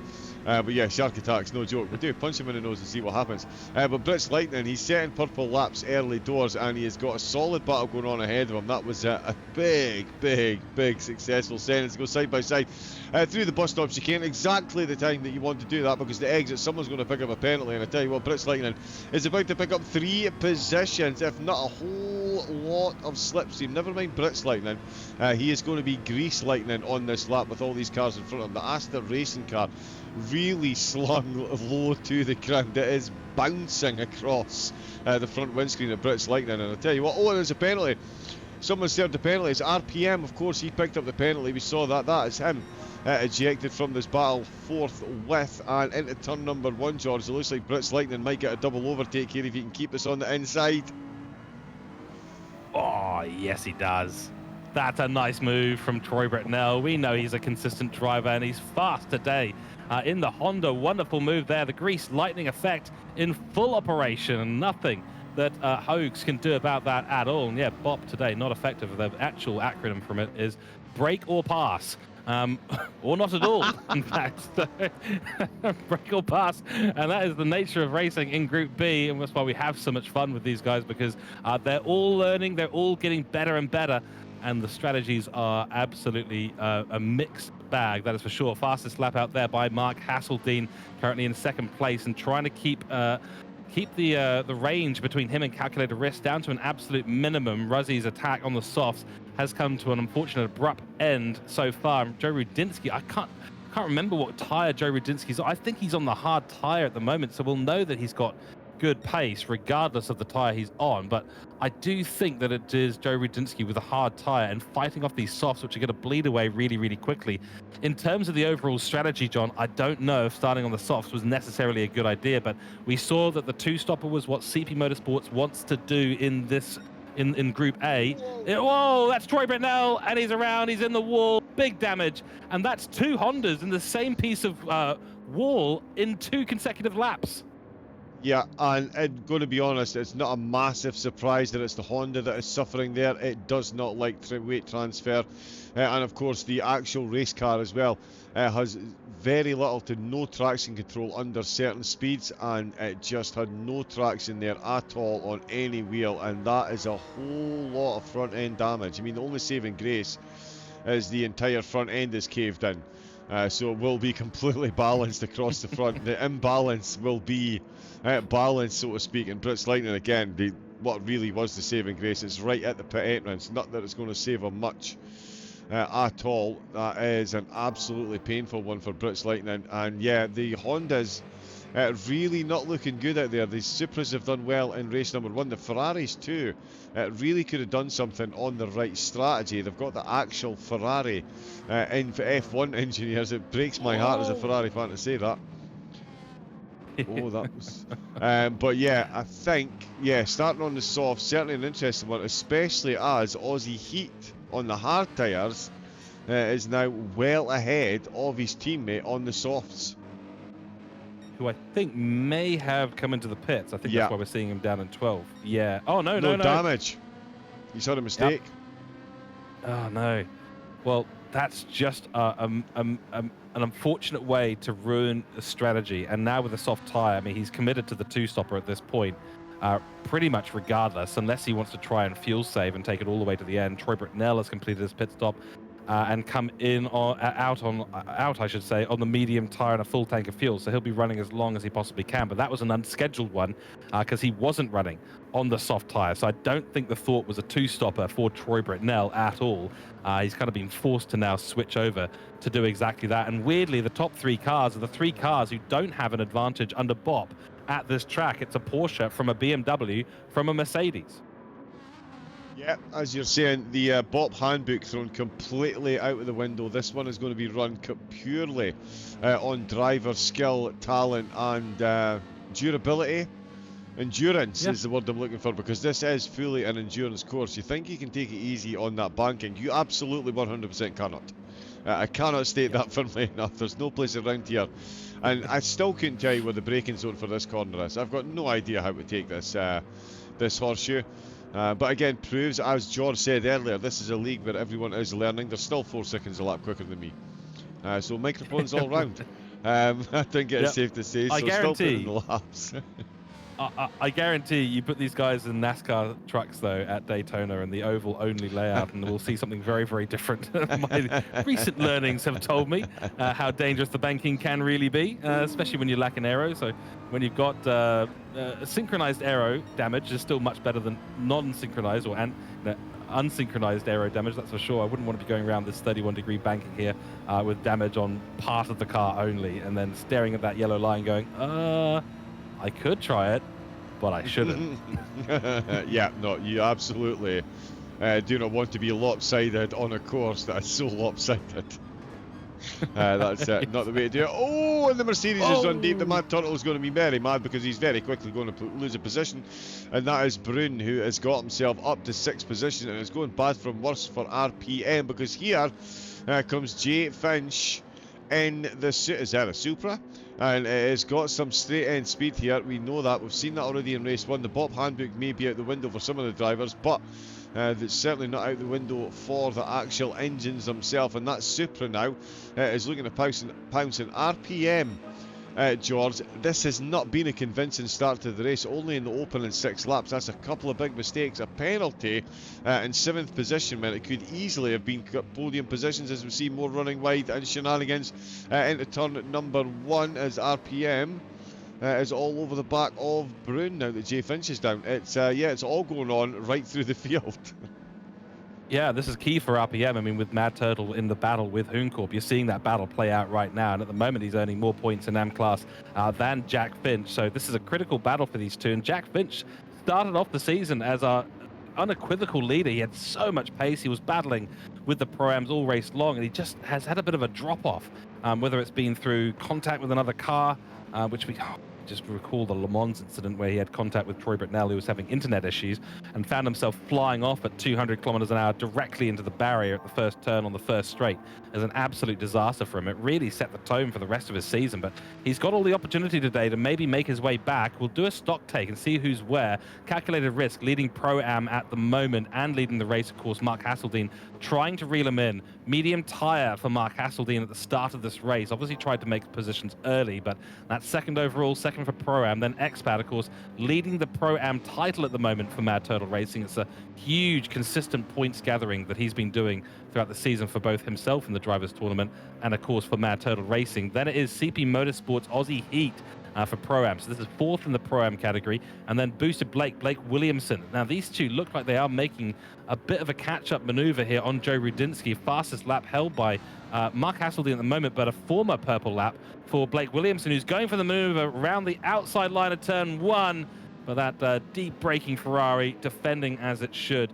No option but for Blake Williamson to pull out of that one and get back into the slipstream. So behind them, Jeff Bruin is actually leading, I believe, our M class at the moment. So that battle that we were looking at just beforehand turns out is actually the battle for the AM class lead and 6th overall as well. We'll get an idea of what Jeff Bruin's situation is in a few moments' time, but as you can see there, Jeff Bruin is Pro-Am. Correction there. I do often like to make a few directed comments at Jeff Bruin. We love him, of course. League admin, organizer of the GT3 tournament here at MotorMotion E-Series, and clearly and obviously an M-class driver, Jeff. Yeah, take that green label off your car for next season, maybe. I'm just kidding. So Jeff is rounding out this top pack of Pro-Ams in 6th position. Behind him is our M-class leader. It is RPM. So RPM in this battle right now with Jack Finch, and Legendary Berry also not too far off of the back of the pack here as well. So that's your top 3 for the AM class drivers. And I do feel like RPM maybe does have a little bit more pace at the moment than Jeff out on track, but Jeff might be just in his strategy mode. He's got his head in the right place and just trying to work the strategy, massage it into the point that it'll work out for him and maybe launch him back up towards the rest of those Pro-Am drivers. I mean, he's doing well. He's on the hard tyre. So they're getting the slower tyre out the way early. Oh, never mind, RPM. He is thinking about a move on Brune there. He's really caught up to him out of the bus stop chicane. That is a Herculean exit he's got, and he's holding pace with him on the outside line. In the slipstream, does great numbers, but doesn't have enough punch, it seems. Oh, no, Brune, I thought he just served the penalty there. He disappeared, but again, you can see he's got so much pull in the slipstream, but when he gets outside, doesn't quite have the punch to make it through the air and get that move around the outside. Brune with a devilishly, dastardly defensive performance there. Absolute perfection holding on that position, and absolute perfection as well, because he's bringing RPM into this. Although through the first horseshoe, who is going to get lucky and who is going to get unlucky as Aussie Heat, RPM makes it through on Brune.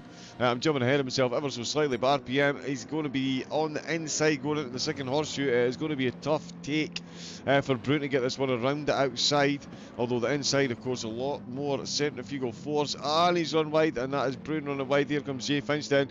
So Finch looking to make it a position there, and an almighty tussle going on here. Oh, and the Supra almost losing the front of his nose. He almost got a bop on the nose there. It does almost look like the front of a shark, that little point on the Toyota.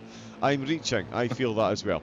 But certainly, it was almost a bop on the nose, but that one is balanced out. And RPM, George, having a good solid drive while under pressure there, and he's fended off the advances, kept the position, and increased the gap and left these two to fight for the scraps he's left at the table. Certainly has, and there's the super speed, as you can see, just drives past, and this or nearly does, but doesn't want to have it go through the bus stop chicane. Jeff has been put off line massively through there. Shouldn't be a penalty. I think he was still within the track limits on that one, and does defend absolutely brilliantly again. So Jeff Brune doing his best to keep these AM-class drivers behind him. I think he's on a fuel-safe strategy. I think he's just trying to hold on to this position and execute to the number that he's expecting to. Still about 10 minutes away from half-race distance. Which is where we're expecting to see a number of pit stops start to occur. So the question for Jack Finch is he's now seeing his AM-class rival, RPM, drive away from him. He's going to have a try around the outside line here, but does back out of it immediately, knows that Jeff is going to defend this beautifully, and does so, gets the car hooked up absolutely brilliantly through the second part of that apex. And now we'll have to just think about what's going to happen in these horseshoes, which is exactly where RPM got him last time.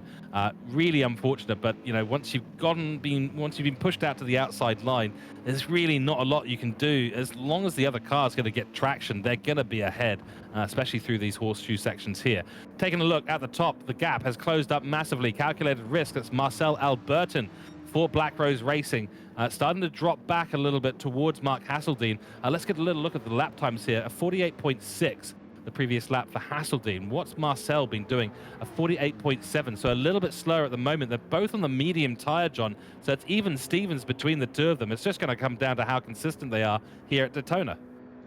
Yeah, and I wouldn't be surprised if you actually see Hasel1 do what we've seen several of the racers do in Group 8, and that's start working together with his fellow top spot protagonist.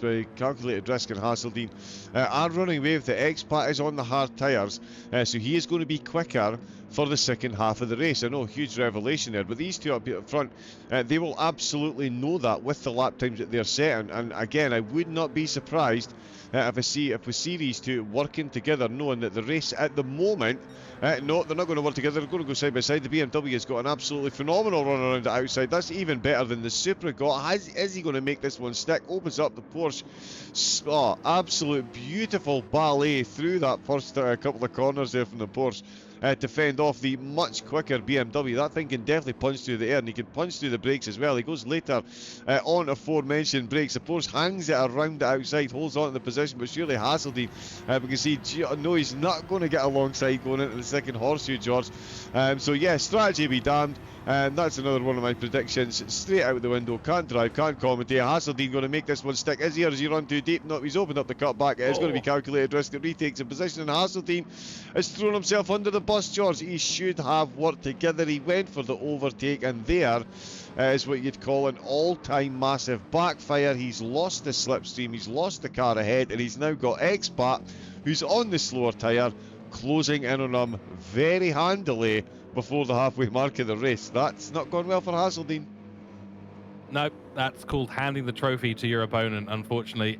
Really is. And there was no reason to fight for that position as it was. They needed to be working towards getting onto that hard stint. And even in the hard stint, I mean, you can make an overtake in the last few laps as long as you're close to your opponent. But at this point, no slipstream. He's going to be completely hung out to dry, all on his own. He's literally put the pegs on his t-shirt and hung himself onto the closed drying line. So not an ideal situation there for Hasel1 whatsoever. And this really is game on for Expat, certainly in terms of a P2 position. We'll keep an eye on that and see what ends up happening with that battle. But yeah, certainly for Marcel Albertin, this could be a really, really good result for him. And this would be one of Black Pros Racing's best results as well. Bear in mind, of course, we're only 18 minutes into this race, so still a fairly long way to go, another 32 minutes before we find out exactly what's going to happen. RPM has fallen far behind those two. Hold on, we got to go back to that. So what's happening there? Jeff Bruin is still ahead, but RPM seems to have fallen massively behind. I think he must have picked up a penalty or two going through the last couple of laps, because now Jack Finch is leading AM class and putting the pressure on Jeff Bruin, whereas RPM, sadly, is well behind. Yeah, look at that. It's a 150 lap and a 153.8. So he has massively put himself out of contention as well. Not ideal for the potential AM class win here. But he's on the hard tires and has got a long way to go still, so potentially can get himself back into this battle. But this is the nature of Group B. At some point, you're just going to hamstring yourself in these race strategies. You and me know well, John, that if we were out there racing in these conditions, we would have done that multiple times so far in this race. Oh, goodness, yeah. I'd be on a fuel-saving strategy and then just keep picking up penalties. It's just to make sure to use more fuel, getting the car back up to speed again.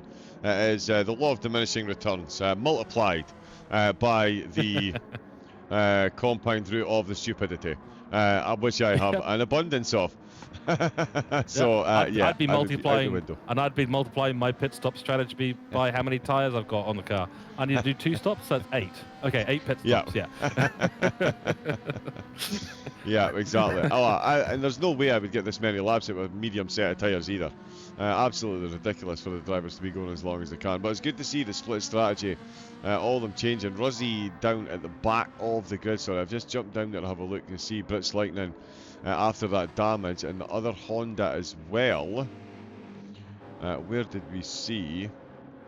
Oh no, the other Honda's still down the grid as well. So yeah, the two Hondas have still suffered after those mistakes. Sorry, I've just taken us on a quick wander back up the grid. But yeah, the two up at the top, that is again Hasel1. He's really given himself a lot more work to do. He's pulling back away from Expat, who's being reeled in by Boosted Blake for the final podium position overall, of course. But certainly the battle up at the podium, Calculated Risk has got to be breathing a huge sigh of relief, given his tyres are going to be starting to go off ever so slightly, coming to the end of the stint. To get this extra breathing space at this point in the race, George, it really is a massive blessing for him. Certainly is, and yeah, he would have been hoping to have worked with Hasel1 a little bit more. Although, by the looks of how he defended, honestly, I don't think either of them really had it in their mind that working together was going to help them. I mean, Joe Rudinsky's been super dominant in the Pro-Am title all season long, and if you've got him behind you, well, that's the opportunity to work together and really push forward. But Mark Hasel1 as well has been the other dominant driver in Pro-Am category. You know, a couple of particular wins out there as well that were absolutely more dominant than we've seen from anyone, I think, in most categories. So you know, he's got the option here to maybe just, you know, have a little think about the cooperation that's required. He's not always just going to win these things on outright pace. That being said, as you alluded to very correctly, he has put the foot back down. He's making some progress on Marcel Albertin. But the question is going to be, how well are these drivers going to handle the hard tires at the end? And is it going to be an opportunity for Joe Rudinsky to put in these fastest laps? 47.9 is the fastest one at the moment. Joe Rudinsky may well find himself doing faster laps than that on the medium tire. We're going to go on board now with Blake Williamson, just headed across the checkered flag and into the first braking zone. Oh, he does not want to slow the car down. It was nearly a brake or pass.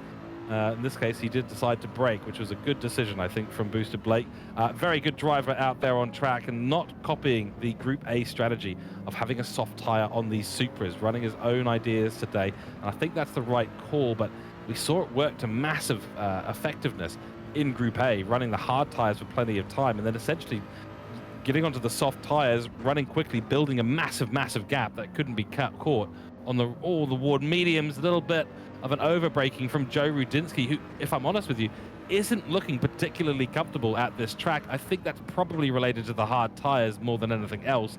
I'm sure he's more than capable of driving around Daytona in a Mercedes. Yeah, I would say so. It is the tyres definitely catching out. The lack of grip you have in the hards, they will last an absolute lifetime, but they don't have much in the way of grip. That is for absolutely sure, and certainly with a car as long, with such a long wheelbase as this, that transition up onto the banking is exceptionally steep. Oh, he does well on the brakes through there, though. That is a nice run through the bus stop. Boosted Blake in the Supra on the mediums. He's got to be hot favourite for this, George. I mean, the BOP does get thrown out the window in this lobby, but certainly under certain circumstances, as I mentioned earlier, the drivers might throw the BOP out the window, but the cars just can't throw the BOP out the window. Medium tyres in the Supra is going to be quick against any car around here on the hard tyres, so Boosted Blake is going to be exceptionally keen to get this overtake done, because again, he knows he's going to be coming back out on the slower tyres, so he needs to get this overtake done and start building a gap very quickly, as we see cars coming into pits as well. We do indeed. Jeff Bruin, the first of the cars below the top 5 coming into the pits. RPM's going to join him there, getting off the racing hard tyres, putting a bunch of fuel in the car, but just before half race distance, 26 minutes or 25 minutes and 42 seconds to go in this race. So we're just coming up to half race distance now on lap 14, likely to get the same 28 lap race as we did in Group A. So the calculations will all be centered around, can I make the tyres last all the way to the end? And it'll be medium tyres for Jeff Bruin and RPM. So hoping that the mediums don't wear so much that they start doing slower lap times. Looks like Chip Berry has also come into the pits. He's going to be contending for 3rd or even 2nd today in the AM class title. His teammate Marcel is leading the race at the moment. The Porsches seem to have come alive, honestly, at this track, which is not my experience at all. It's not what we saw in Group A. It's not whenever I drive a Porsche here. I seem to find barrier and put on the wrong set of tyres and underfuel the thing all the way to the end. So it's always been a nightmare in the Porsche, for me at the very least. So maybe I'm a little bit skewed in terms of my perspective on this one. Just seeing Hogues there for a moment. Chip Berry comes out of the pits, racing medium tyres. No surprise there. But he's got RPM in his sights, and this is absolutely massive. The question is going to be, where's Jack Finch? He was obviously in the main top spot for a while. We'll have a little look around the grid. There he is, and it is 6th position. He is still on the hard tyres, so still yet to do his pits. As we see now, Joe Rudinsky come in and Hasel1, Calculated Risk and Blake Williamson staying out in this race. CP Motorsport's also coming into the pit stop. They're doing a 1-stop today in this lobby, which is definitely the preference so far. I don't think we've seen anyone really attempting a 2-stop other than those that have been forced to do so by damage early on. Point in fact, Troy Britnell had that damage. Mitch Collin had that damage. Both crashed at the same place on track, one lap after each other, and both had to come in and get the damage repaired because it was very close to being terminal damage. Great views from the pit lane here as we see Aussie Heat get his new fresh tyres on that CP Motorsports Mobile, the Ferrari that could. And hopefully for John, they are going to do well today. That's his hope. But you know, he's a Ferrari fan, so he understands that sometimes they won't finish on the top spot today. Oh, et tu, Brute? Yeah, no, the strategy calls us often.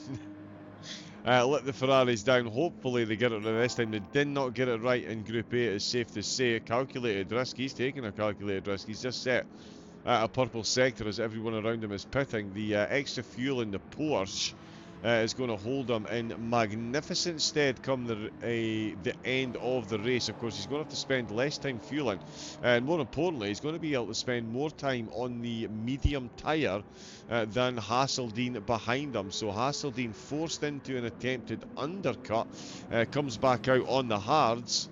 And yeah, we can see Calculated Risk start to build himself a very handy gap here indeed. Finch is going to be coming into the pits, and so is Blake is going to be coming in right this very second. In fact, Boosted Blake comes in with 2 petroleums left. and finds himself in the pits. Brits Lightning, George, is back up to 7th position, but he's only got a quarter of a tank left, of course, forced in to that two-stop strategy. But he's done that bad because he is back ahead of Brune, who's just taken his pit. So all things considered, Brits Lightning certainly making the best of a bad situation at this point. Yeah, and of course, the Lightning Motorsports guys will be disappointed with what's happened today. Early crashes, and oh, that's a bit wide. I think that might be a penalty. We'll keep an eye on Troy Brunel for a few minutes' time, see if he does pick one up, but it was very close, whichever way it goes. Troy Brunel, he's a philosophical man, so they'll look at this race and go, well, there's always next time. And there certainly will be out at Autopolis in Japan, which is where we're heading next for round 9. Bear that in mind as well. It's going to be a big advantage for some cars at that circuit as well. I know that Nick Pautasso is not looking forward to being at that race, so he's probably hoping his modem doesn't actually arrive before then. I'll leave that to Mad Turtle Racing to grapple with the implications. Have we seen Calculated Risk come in yet? No, he hasn't. Booster Blake's come out just behind Mark Hasel1. That's to be expected, and of course now running on the racing hard tyres, but he's ahead critically of Joe Rudinsky. Probably not a massive surprise on that one, but Joe will have the pace, so he is staring down podium positions, potentially a P2 finish today, but it all depends on when Calculated Risk comes into the pits. He's done an extra lap, so this will only be about 19 minutes or so on the hard tyres for him. Surely in this lap, crosses the yellow lines, there it is, barrels into the pit lane at maximum velocity. The game slows him down and sends him into the pit. Pit crew are waiting. So 4 liters of fuel. So he's not going to necessarily get an advantage in terms of the amount of fuel that he's put on, but he will be on the racing hard tires. And the question is, will he be ahead? By the looks of it, John, I'd say there's a very good chance that he will be. Yeah, I think he will be as well. And I do think the advantage that he's going to have in the fuel is he's going to have to take less on. He's made it further into the race, so he's going to need to take on less. Because the Porsche runs so well on fuel anyway, so again, he's going to take on less fuel than Hasel1 has had to take on, so he is going to be slightly quicker through the pit stops in that phase as well. Of course, they do need to keep an eye out though on Expat. He's on the mediums, so throw your predictions clean out of the windows, folks, because Group B is only just starting now. And yeah, Calculated Risk nowhere near a full tank of fuel. He took on 3/4 of a tank of fuel, whereas Hasel1 had to absolutely fill it to the gunnels to make sure he could get that big BMW engine all the way to the end of the race. And I think it's an end of the race where Hasel1 is staring down the barrel, potentially at a 4th position, George. Expats on mediums, Boosted Blake's in a Supra, and Hasel1, he is prey at the minute, because Calculated Risk is checked out at the front. He's on his hard tyres, and this battle here is going to help Calculated Risk hold on to the top spot until at least lap 23. Exactly right. Yeah, he needs to be a bit of a Batman in this situation. He's got Icy Cool right behind him, and the Joker. They're all there. So he needs to pull something out of his hat today. And it's a bit of an awkward launch as well through turn 6 for Hasel1. So this might be the moment that the Supra stretches its legs and goes, yeah, well, it's time to take the overtake, because I don't want to be caught up in the battle with Joe Rudinsky. And he's going to get the overlap, an initial overlap here as well. They're dealing with a bit of a headwind down here, so it's going to be good for the entrance and the braking for the Supra. And actually, look, Hasel1 pulls right out of it. He doesn't want any part of that at all. Joe Rudinsky nearly has a bit of a bite as well, but can't figure out a way to get his jaws locked around the Supra. But here we go. What a run. That's the difference in the medium tires.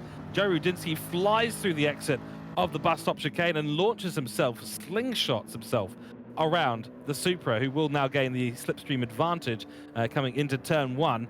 But that's a good move there for Joe Rudinsky and what he wanted to do, but he's going to be under attack yet again into the braking zone. Can he pull a rabbit out of his hat this time and launch himself back through the Supra? Just goes to show you how quick these Supras are. We've been told that 10 kilometers an hour difference is an absolutely fair assessment in terms of the Supra compared to the other cars, and looks like, yeah, Blake Williamson will retain that P2 position for the moment, but Joe Rudinsky is going to be fast at the end of the race, and with another 18 minutes still to go, that's a lot of defending that he's going to have to do. I'm a bit confused as to why Hasel1 decided to pull out of it. I'm guessing he's probably thinking, whoa, he's thinking, well, might as well let these guys go and fight, and I'll just run my race and see if I can maybe pick up a P3, but P4 is the position he's in for the moment. Joe Rudinsky, and his attack's going to be fascinating. But I think all of this is kind of muted by the amazing job that Calculated Risk has done. He stayed out there. He overcut the entire field and stayed out ahead, and he's miles ahead of these two. Imagine, John, what would have happened if Hasel1 had worked with him. Yeah, I know Hasel1 right now is going to be absolutely kicking himself. He realised he was up against a set of medium tyres. I mean, best case scenario, he tried to let Expat through. He thought to himself, you know what, I'm going to let the mediums through, maybe latch onto the slipstream. I think he's got that one, that calculation somewhat incorrect as well, and that has led to him now being absolutely left standing. That gap is Herculean compared to the drivers ahead. It's a miracle to me. Well, it's not a miracle, sorry, it's the Supra. Is that a Supra? Yes, it is. We saw the Mercedes go very quickly on the banking. Again, the medium tyres, they can carry more grip further down the banking, and of course higher up the banking as well, which translates to more speed. And the Mercedes was able to use that to its advantage on the previous lap. Not quite able to do so this time around. But Expat, George, you know better than anyone, you and I know, you don't have to be good at sim racing. The golden rule, you need, there's Brits Lightning in for his second pit stop. You absolutely must have patience. It is the most important part of any race driver's repertoire of skills. And at the moment, Expat's on medium tyres, up against the hards. Patience is a virtue. That position is all but secured with about 7 laps to go.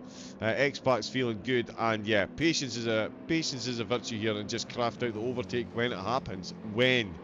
I say when it happens. Exactly, yeah, it's not an if, it's a when. And that's it. It's surprising, isn't it? As fast as we like to go, and we're all,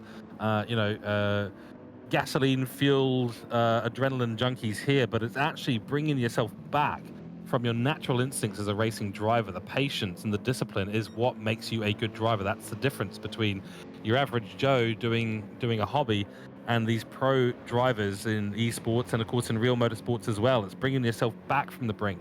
That's even more important often than going quickly out on track. And I think at this point, yeah, Joe Rudinsky, patience is really going to be all he needs to worry about. There's going to be an overtake. He will make the overtake. And he's looking ahead and going, well, Marcel Albertin, you're not catching him at this point. Marcel has done a wonderful job in this. He's had the pace, and you can't even see him. They don't even see him on track right now. So even if he got the overtake now and started launching after him doing 48s, I don't think it'll actually probably happen. So here's another attempt, but this is going to be forlorn. It's not going to work out because Supra just says, yep, well, good luck. I've got a foot to the floor. I've got the engine revving at maximum. Not going to be any opportunity. Here's another look. Oh, a little bit of netcode between the two. And it's going to be a look down the inside line this time, I think, for Joe Rudinsky. No, he's going to switch back to the outside, puts Booster Blake offline, slows right down, but doesn't actually get the car stopped properly. Hasel1 even had a little bit of a look there. So Hasel1's watching this battle and just thinking, well, there's going to be an opportunity potentially here. If one of them make a mistake, I'm going to be right there to pick up the pieces. And he's actually picked up the pace somewhat. So 3 laps in the 50s, maybe just trying to save fuel a little bit. Now he's actually putting the foot down and getting his pace back. So this is truly a three-way battle for P2 in this race, with Joe Rudinsky sitting in the box seat. But at the moment, provisionally, Blake Williamson leading this pack. And there's Marcel Albertin. There he's just, put on the music, get into the groove, do your thing, run to the number, and that's it. It's going to be pretty much a guaranteed race win for this man right here. What an absolutely brilliant strategy he's executed. The overcut worked well.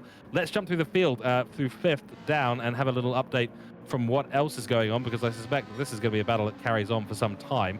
There's Aussie Heat, the Pro-Am CP Motorsport driver, still ahead of Jeff Bruin on track. So this has worked out quite nicely for them at the moment, both on the medium tyre towards the end of this race. But they've got Jack Finch right in behind, who is leading the AM class at the moment and in 7th overall. Very, very good.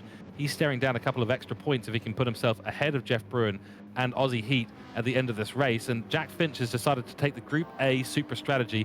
He's gone onto the soft tyre and is setting purples all the way through the sectors.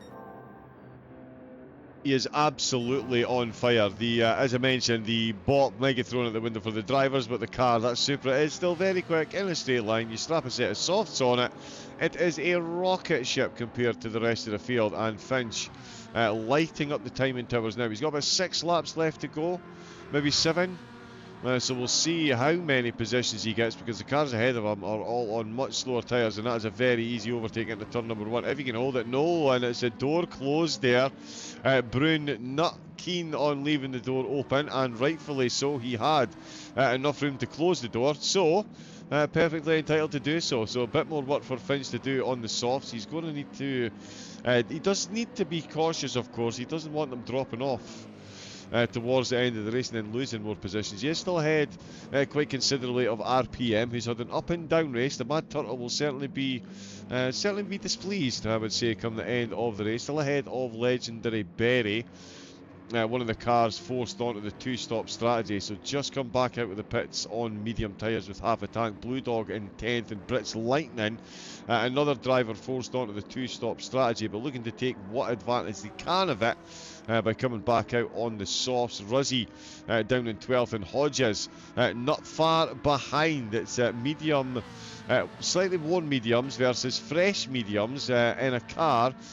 Two cars that have both done great things around here in Group A, and both look very quick indeed. That RCZ though, for a car that looks like a computer mouse with a fin stuck on the back, it really does shift around Daytona, that's for sure. And this CP Motorsports Ferrari has got their work cut out for them.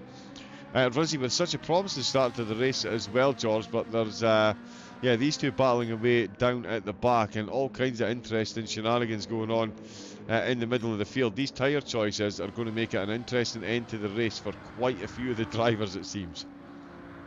Yeah, I thought I felt familiar with the shape of the RCZ. I didn't know why until just then. So definitely the shape of a mouse. You want to click something on the hood, left click, right click. There we go. Well, that's solved one of the universal mysteries for myself today.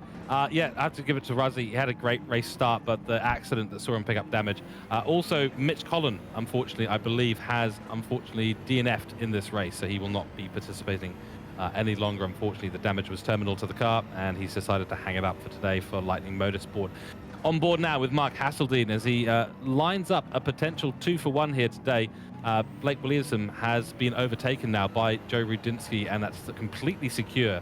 So really, this is the battle for third position between these two drivers, and Joe Rudinsky can now get on with things and just pull that gap to the size that it needs to be. Not a great run for the Supra through turn 6, but Hasel1's got no option here but to pretty much work together with Blake Williamson and create the opportunity that he needs to get past the Supra ahead. Not going to happen on the straights, most likely. You can see he's bang on in the slipstream, but gains absolutely nothing on the Supra. That's how big the advantage is in a straight line, and of course being helped along a little bit by the BMW as well. A little bit wide there for both the drivers. Not the most comfortable attack into the bus stop chicane for either of them as they head now onto the final corner, the final banking here at Daytona. A couple of housekeeping items, of course. Remember, you can go and check out all the results and standings over on the MotorMotion E-Series website. That's www.motormotioneseries.wordpress.com. Player1 Sim Gear, of course, the primary sponsor for the GT3 Championship. As you can see on the wonderful rear shots of the rear wing. The sponsors, so go and check them out for all your sim racing hardware needs, p1simgear.com.au. And of course, broadcasting today brought to you by TrackSpot TV. Go and check us out on www.trackspot.tv. We're on the 23rd lap of the race, and the soft tyres for Jack Finch are starting to get to the point where they start to fall off a cliff. But look at how this has closed up. There is a shot for Aussie Heat and also potentially Jeff Bruin. They've caught right up to the battle for third position. They're right there. This could well become a four-way battle for that podium positions.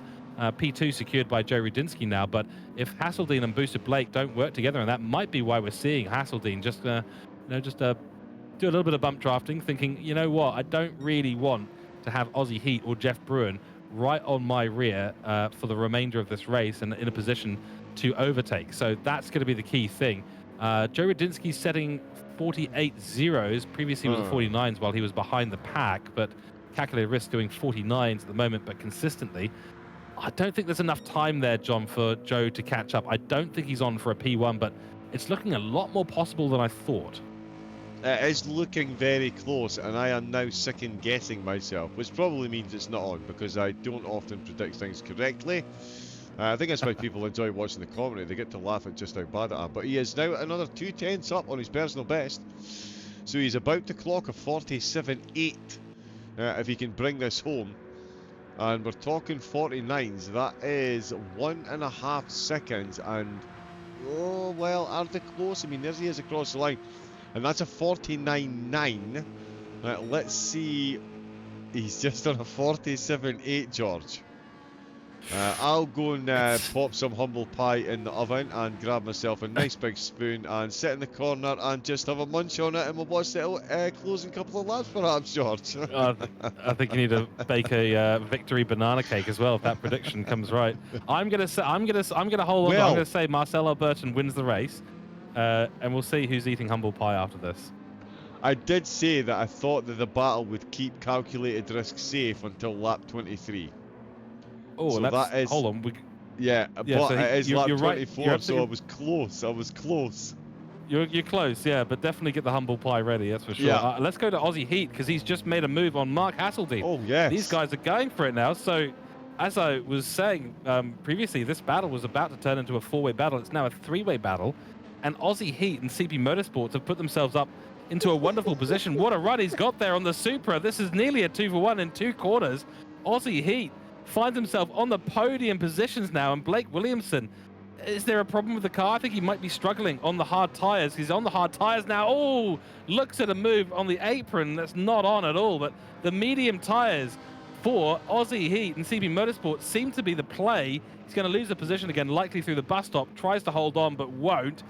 So there will be a counter move there, although very deep through the bus stop chicane for Blake Williamson. But Aussie Heat is in the box seat as well. These medium runners at the end are absolutely on fire. Jack Finch wants to be in there on the racing softs as well. Jeff Bruin is on the medium tires. Can we check that as well?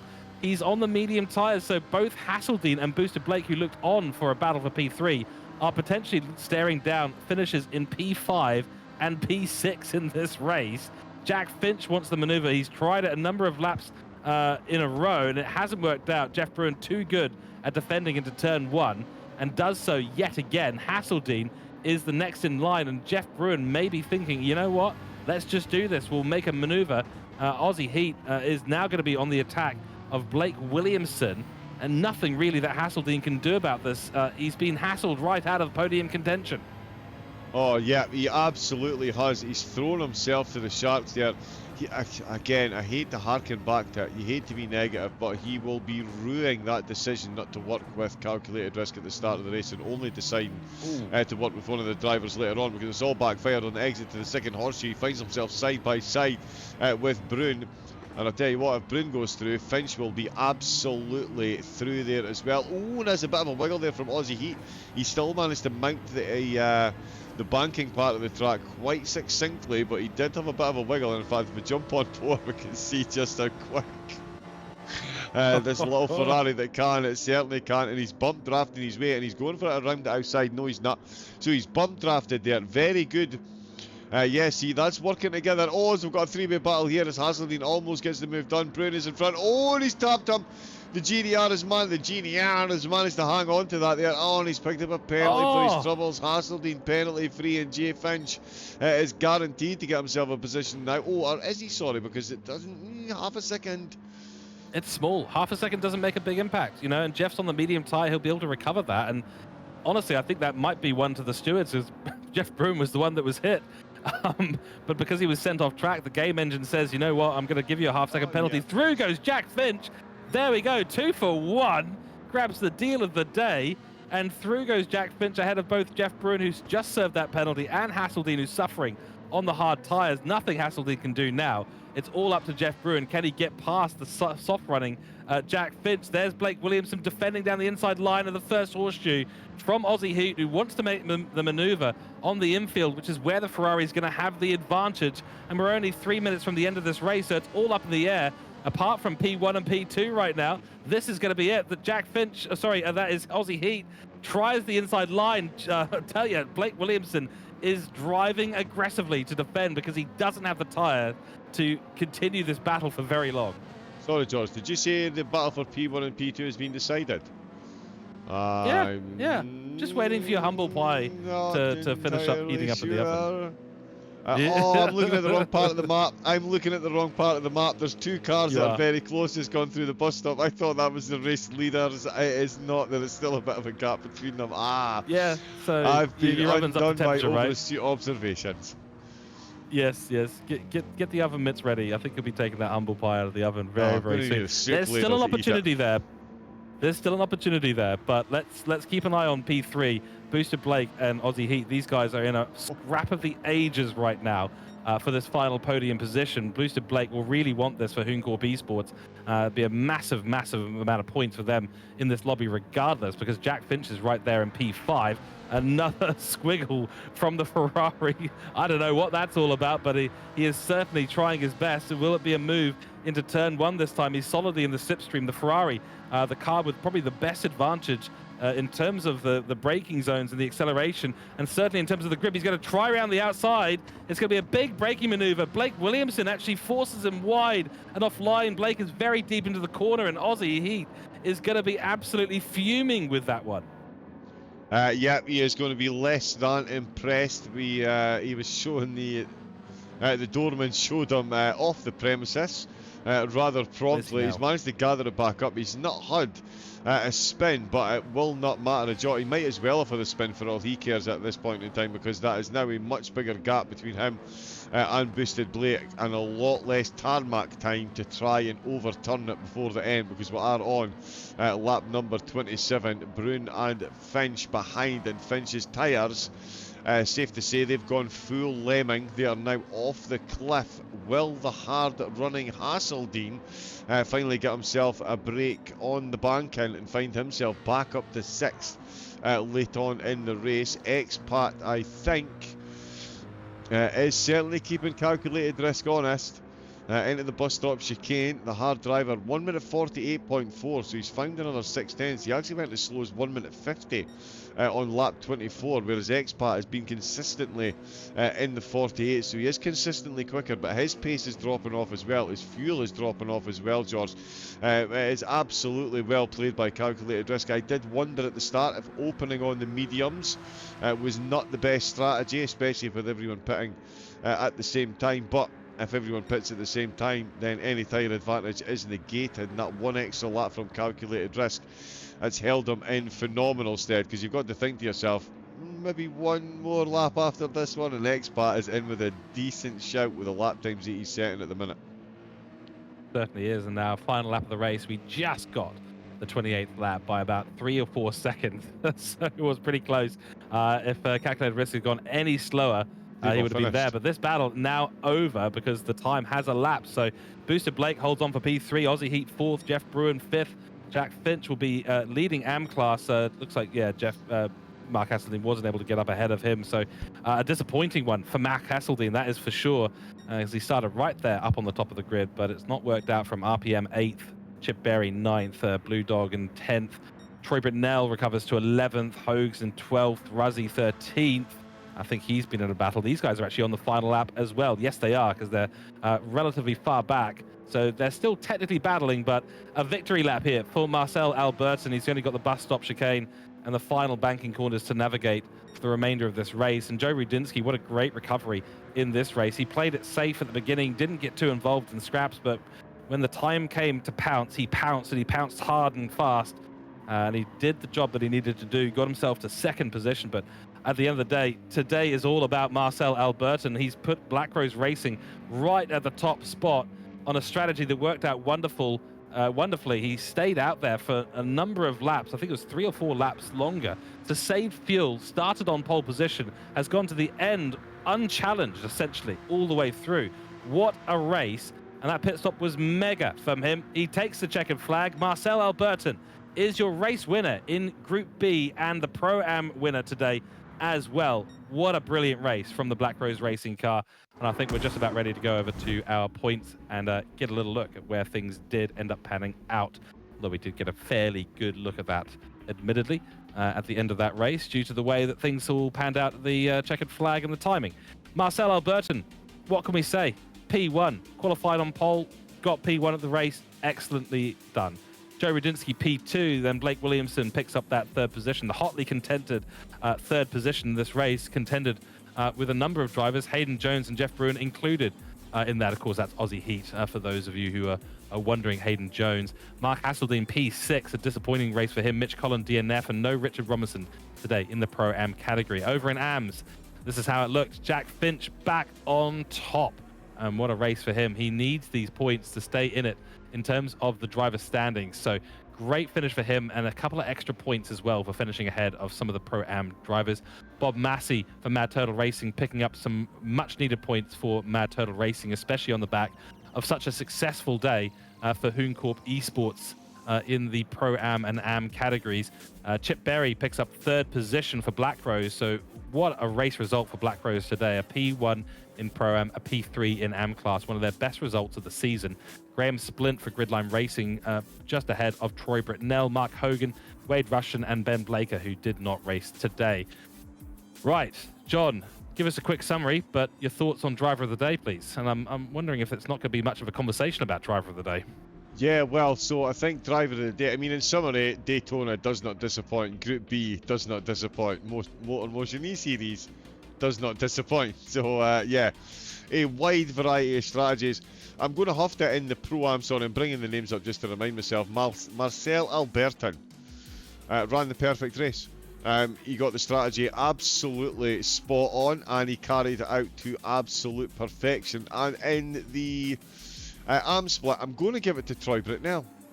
He was involved in an incident, found himself firmly into the wall, lost a whole lot of time in the pits, but stuck with it and got himself back and got some what could turn out to be extremely valuable points for the end of the season, George. So yeah, for me, I think those are the two that I'm going to go for Driver of the Day out of the Pro-Ams and Ams.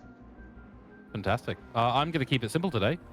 It's going to be Chip Berry and Marcel Albertin, the two Black Rose racing cars, the Porsches.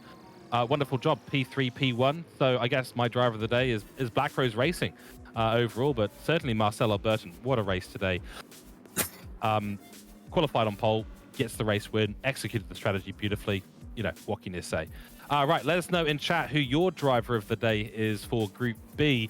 And that, ladies and gentlemen, concludes Season 3 Round 8 coverage here for the Player1 SimGear GT3 Championship. Before we go, a little update on the standings. It is in the Pro-Am title. Joe Rudinsky still on top, but that gap has come down a lot to Mark Hasel1.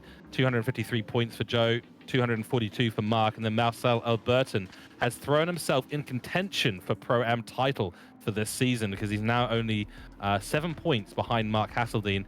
And only 18 points off the back of Joe Rudinsky, who's been super dominant in most of this season in Pro-Am title, but a slight drop-off in results recently. So 235 points for Marcel Albertin. And then in the Am title, Jack Finch, really timely moment to get some extra points. He resecures his Am title hopes in the lead with 268 points. Chip Berry behind him on 249. These are the only two in contention for this top spot. So that's a good day out for Chip Berry. Needs some more consistent results and needs to see Jack Finch not have as much success as he's had today in the final two races. Mark Hogan on 100, it says 113, but I think that's incorrect. Yes, it is incorrect. So I think that the standings are not quite accurate on the website at the moment. I'm sure the admins will be onto that. Behind them, Graham Splint and Troy Britnell equal fourth on 197 points. So it is absolutely on still for third place in the AM standings. In the team's title, Mad Turtle remain on top, but only by 7 points. 861 points total for Mad Turtle. Then it's HoonCorp, unsurprisingly, 7 points behind on 854. So the battle of the two giants of the season does continue. Black Rose Racing finds himself now ahead of Gridline Racing for third and fourth. Aster, then Lightning Motorsports, CP Motorsports on a bit of a charge. No longer in last place. That is now, unfortunately, Hasel1 Motorsport. Only 3 points behind CP Motorsports, but that is not the spot you want to be finishing at the end of the season. Right, ladies and gentlemen, that is going to be our coverage today. Broadcasting, of course, today brought to you by TrackSpot TV. Go and check us out on www.trackspot.tv. The commentators today, myself, George Cook, and John Wright, will say goodbye in a few moments' time. But Player1 SimGear, go and check them out on p1simgear.com.au. And, of course, go and check out the Facebook, Discord, and the related website for MotorMotion E-Series on www.motormotioneseries.wordpress.com. John, great having you in the commentary box here. Your newfound role here in MotorMotion E-Series outside of the dungeon of the broadcasting area has certainly, I think, brought some light to a track that we have done under lights today. A final word from yourself, and then I'll round things out. Yeah, an absolute pleasure to be off the chain and back onto the microphone alongside yourself, George, and what a race to do it in. Daytona, as I said already. MotorMotion E-Series Daytona Group B. None of the three disappointing. An absolute cracker of a race, and cannot wait to be back next time out to see how the season barrels on in the penultimate round next week, George. Going to be fantastic. So, of course, join us same place, same time next week, round 9, Autopolis International Racing Circuit with required tyres, the mediums. And we don't know what the weather's going to be just yet. So make sure you tune in for the round 9 broadcast. Until then, stay safe out there. Take care. It's been myself, George Cook, John Wright, and Andrew Scott in the commentary box today across the 2 divisions. And we hope you have a fantastic rest of your weekend. We'll see you next week for round 9.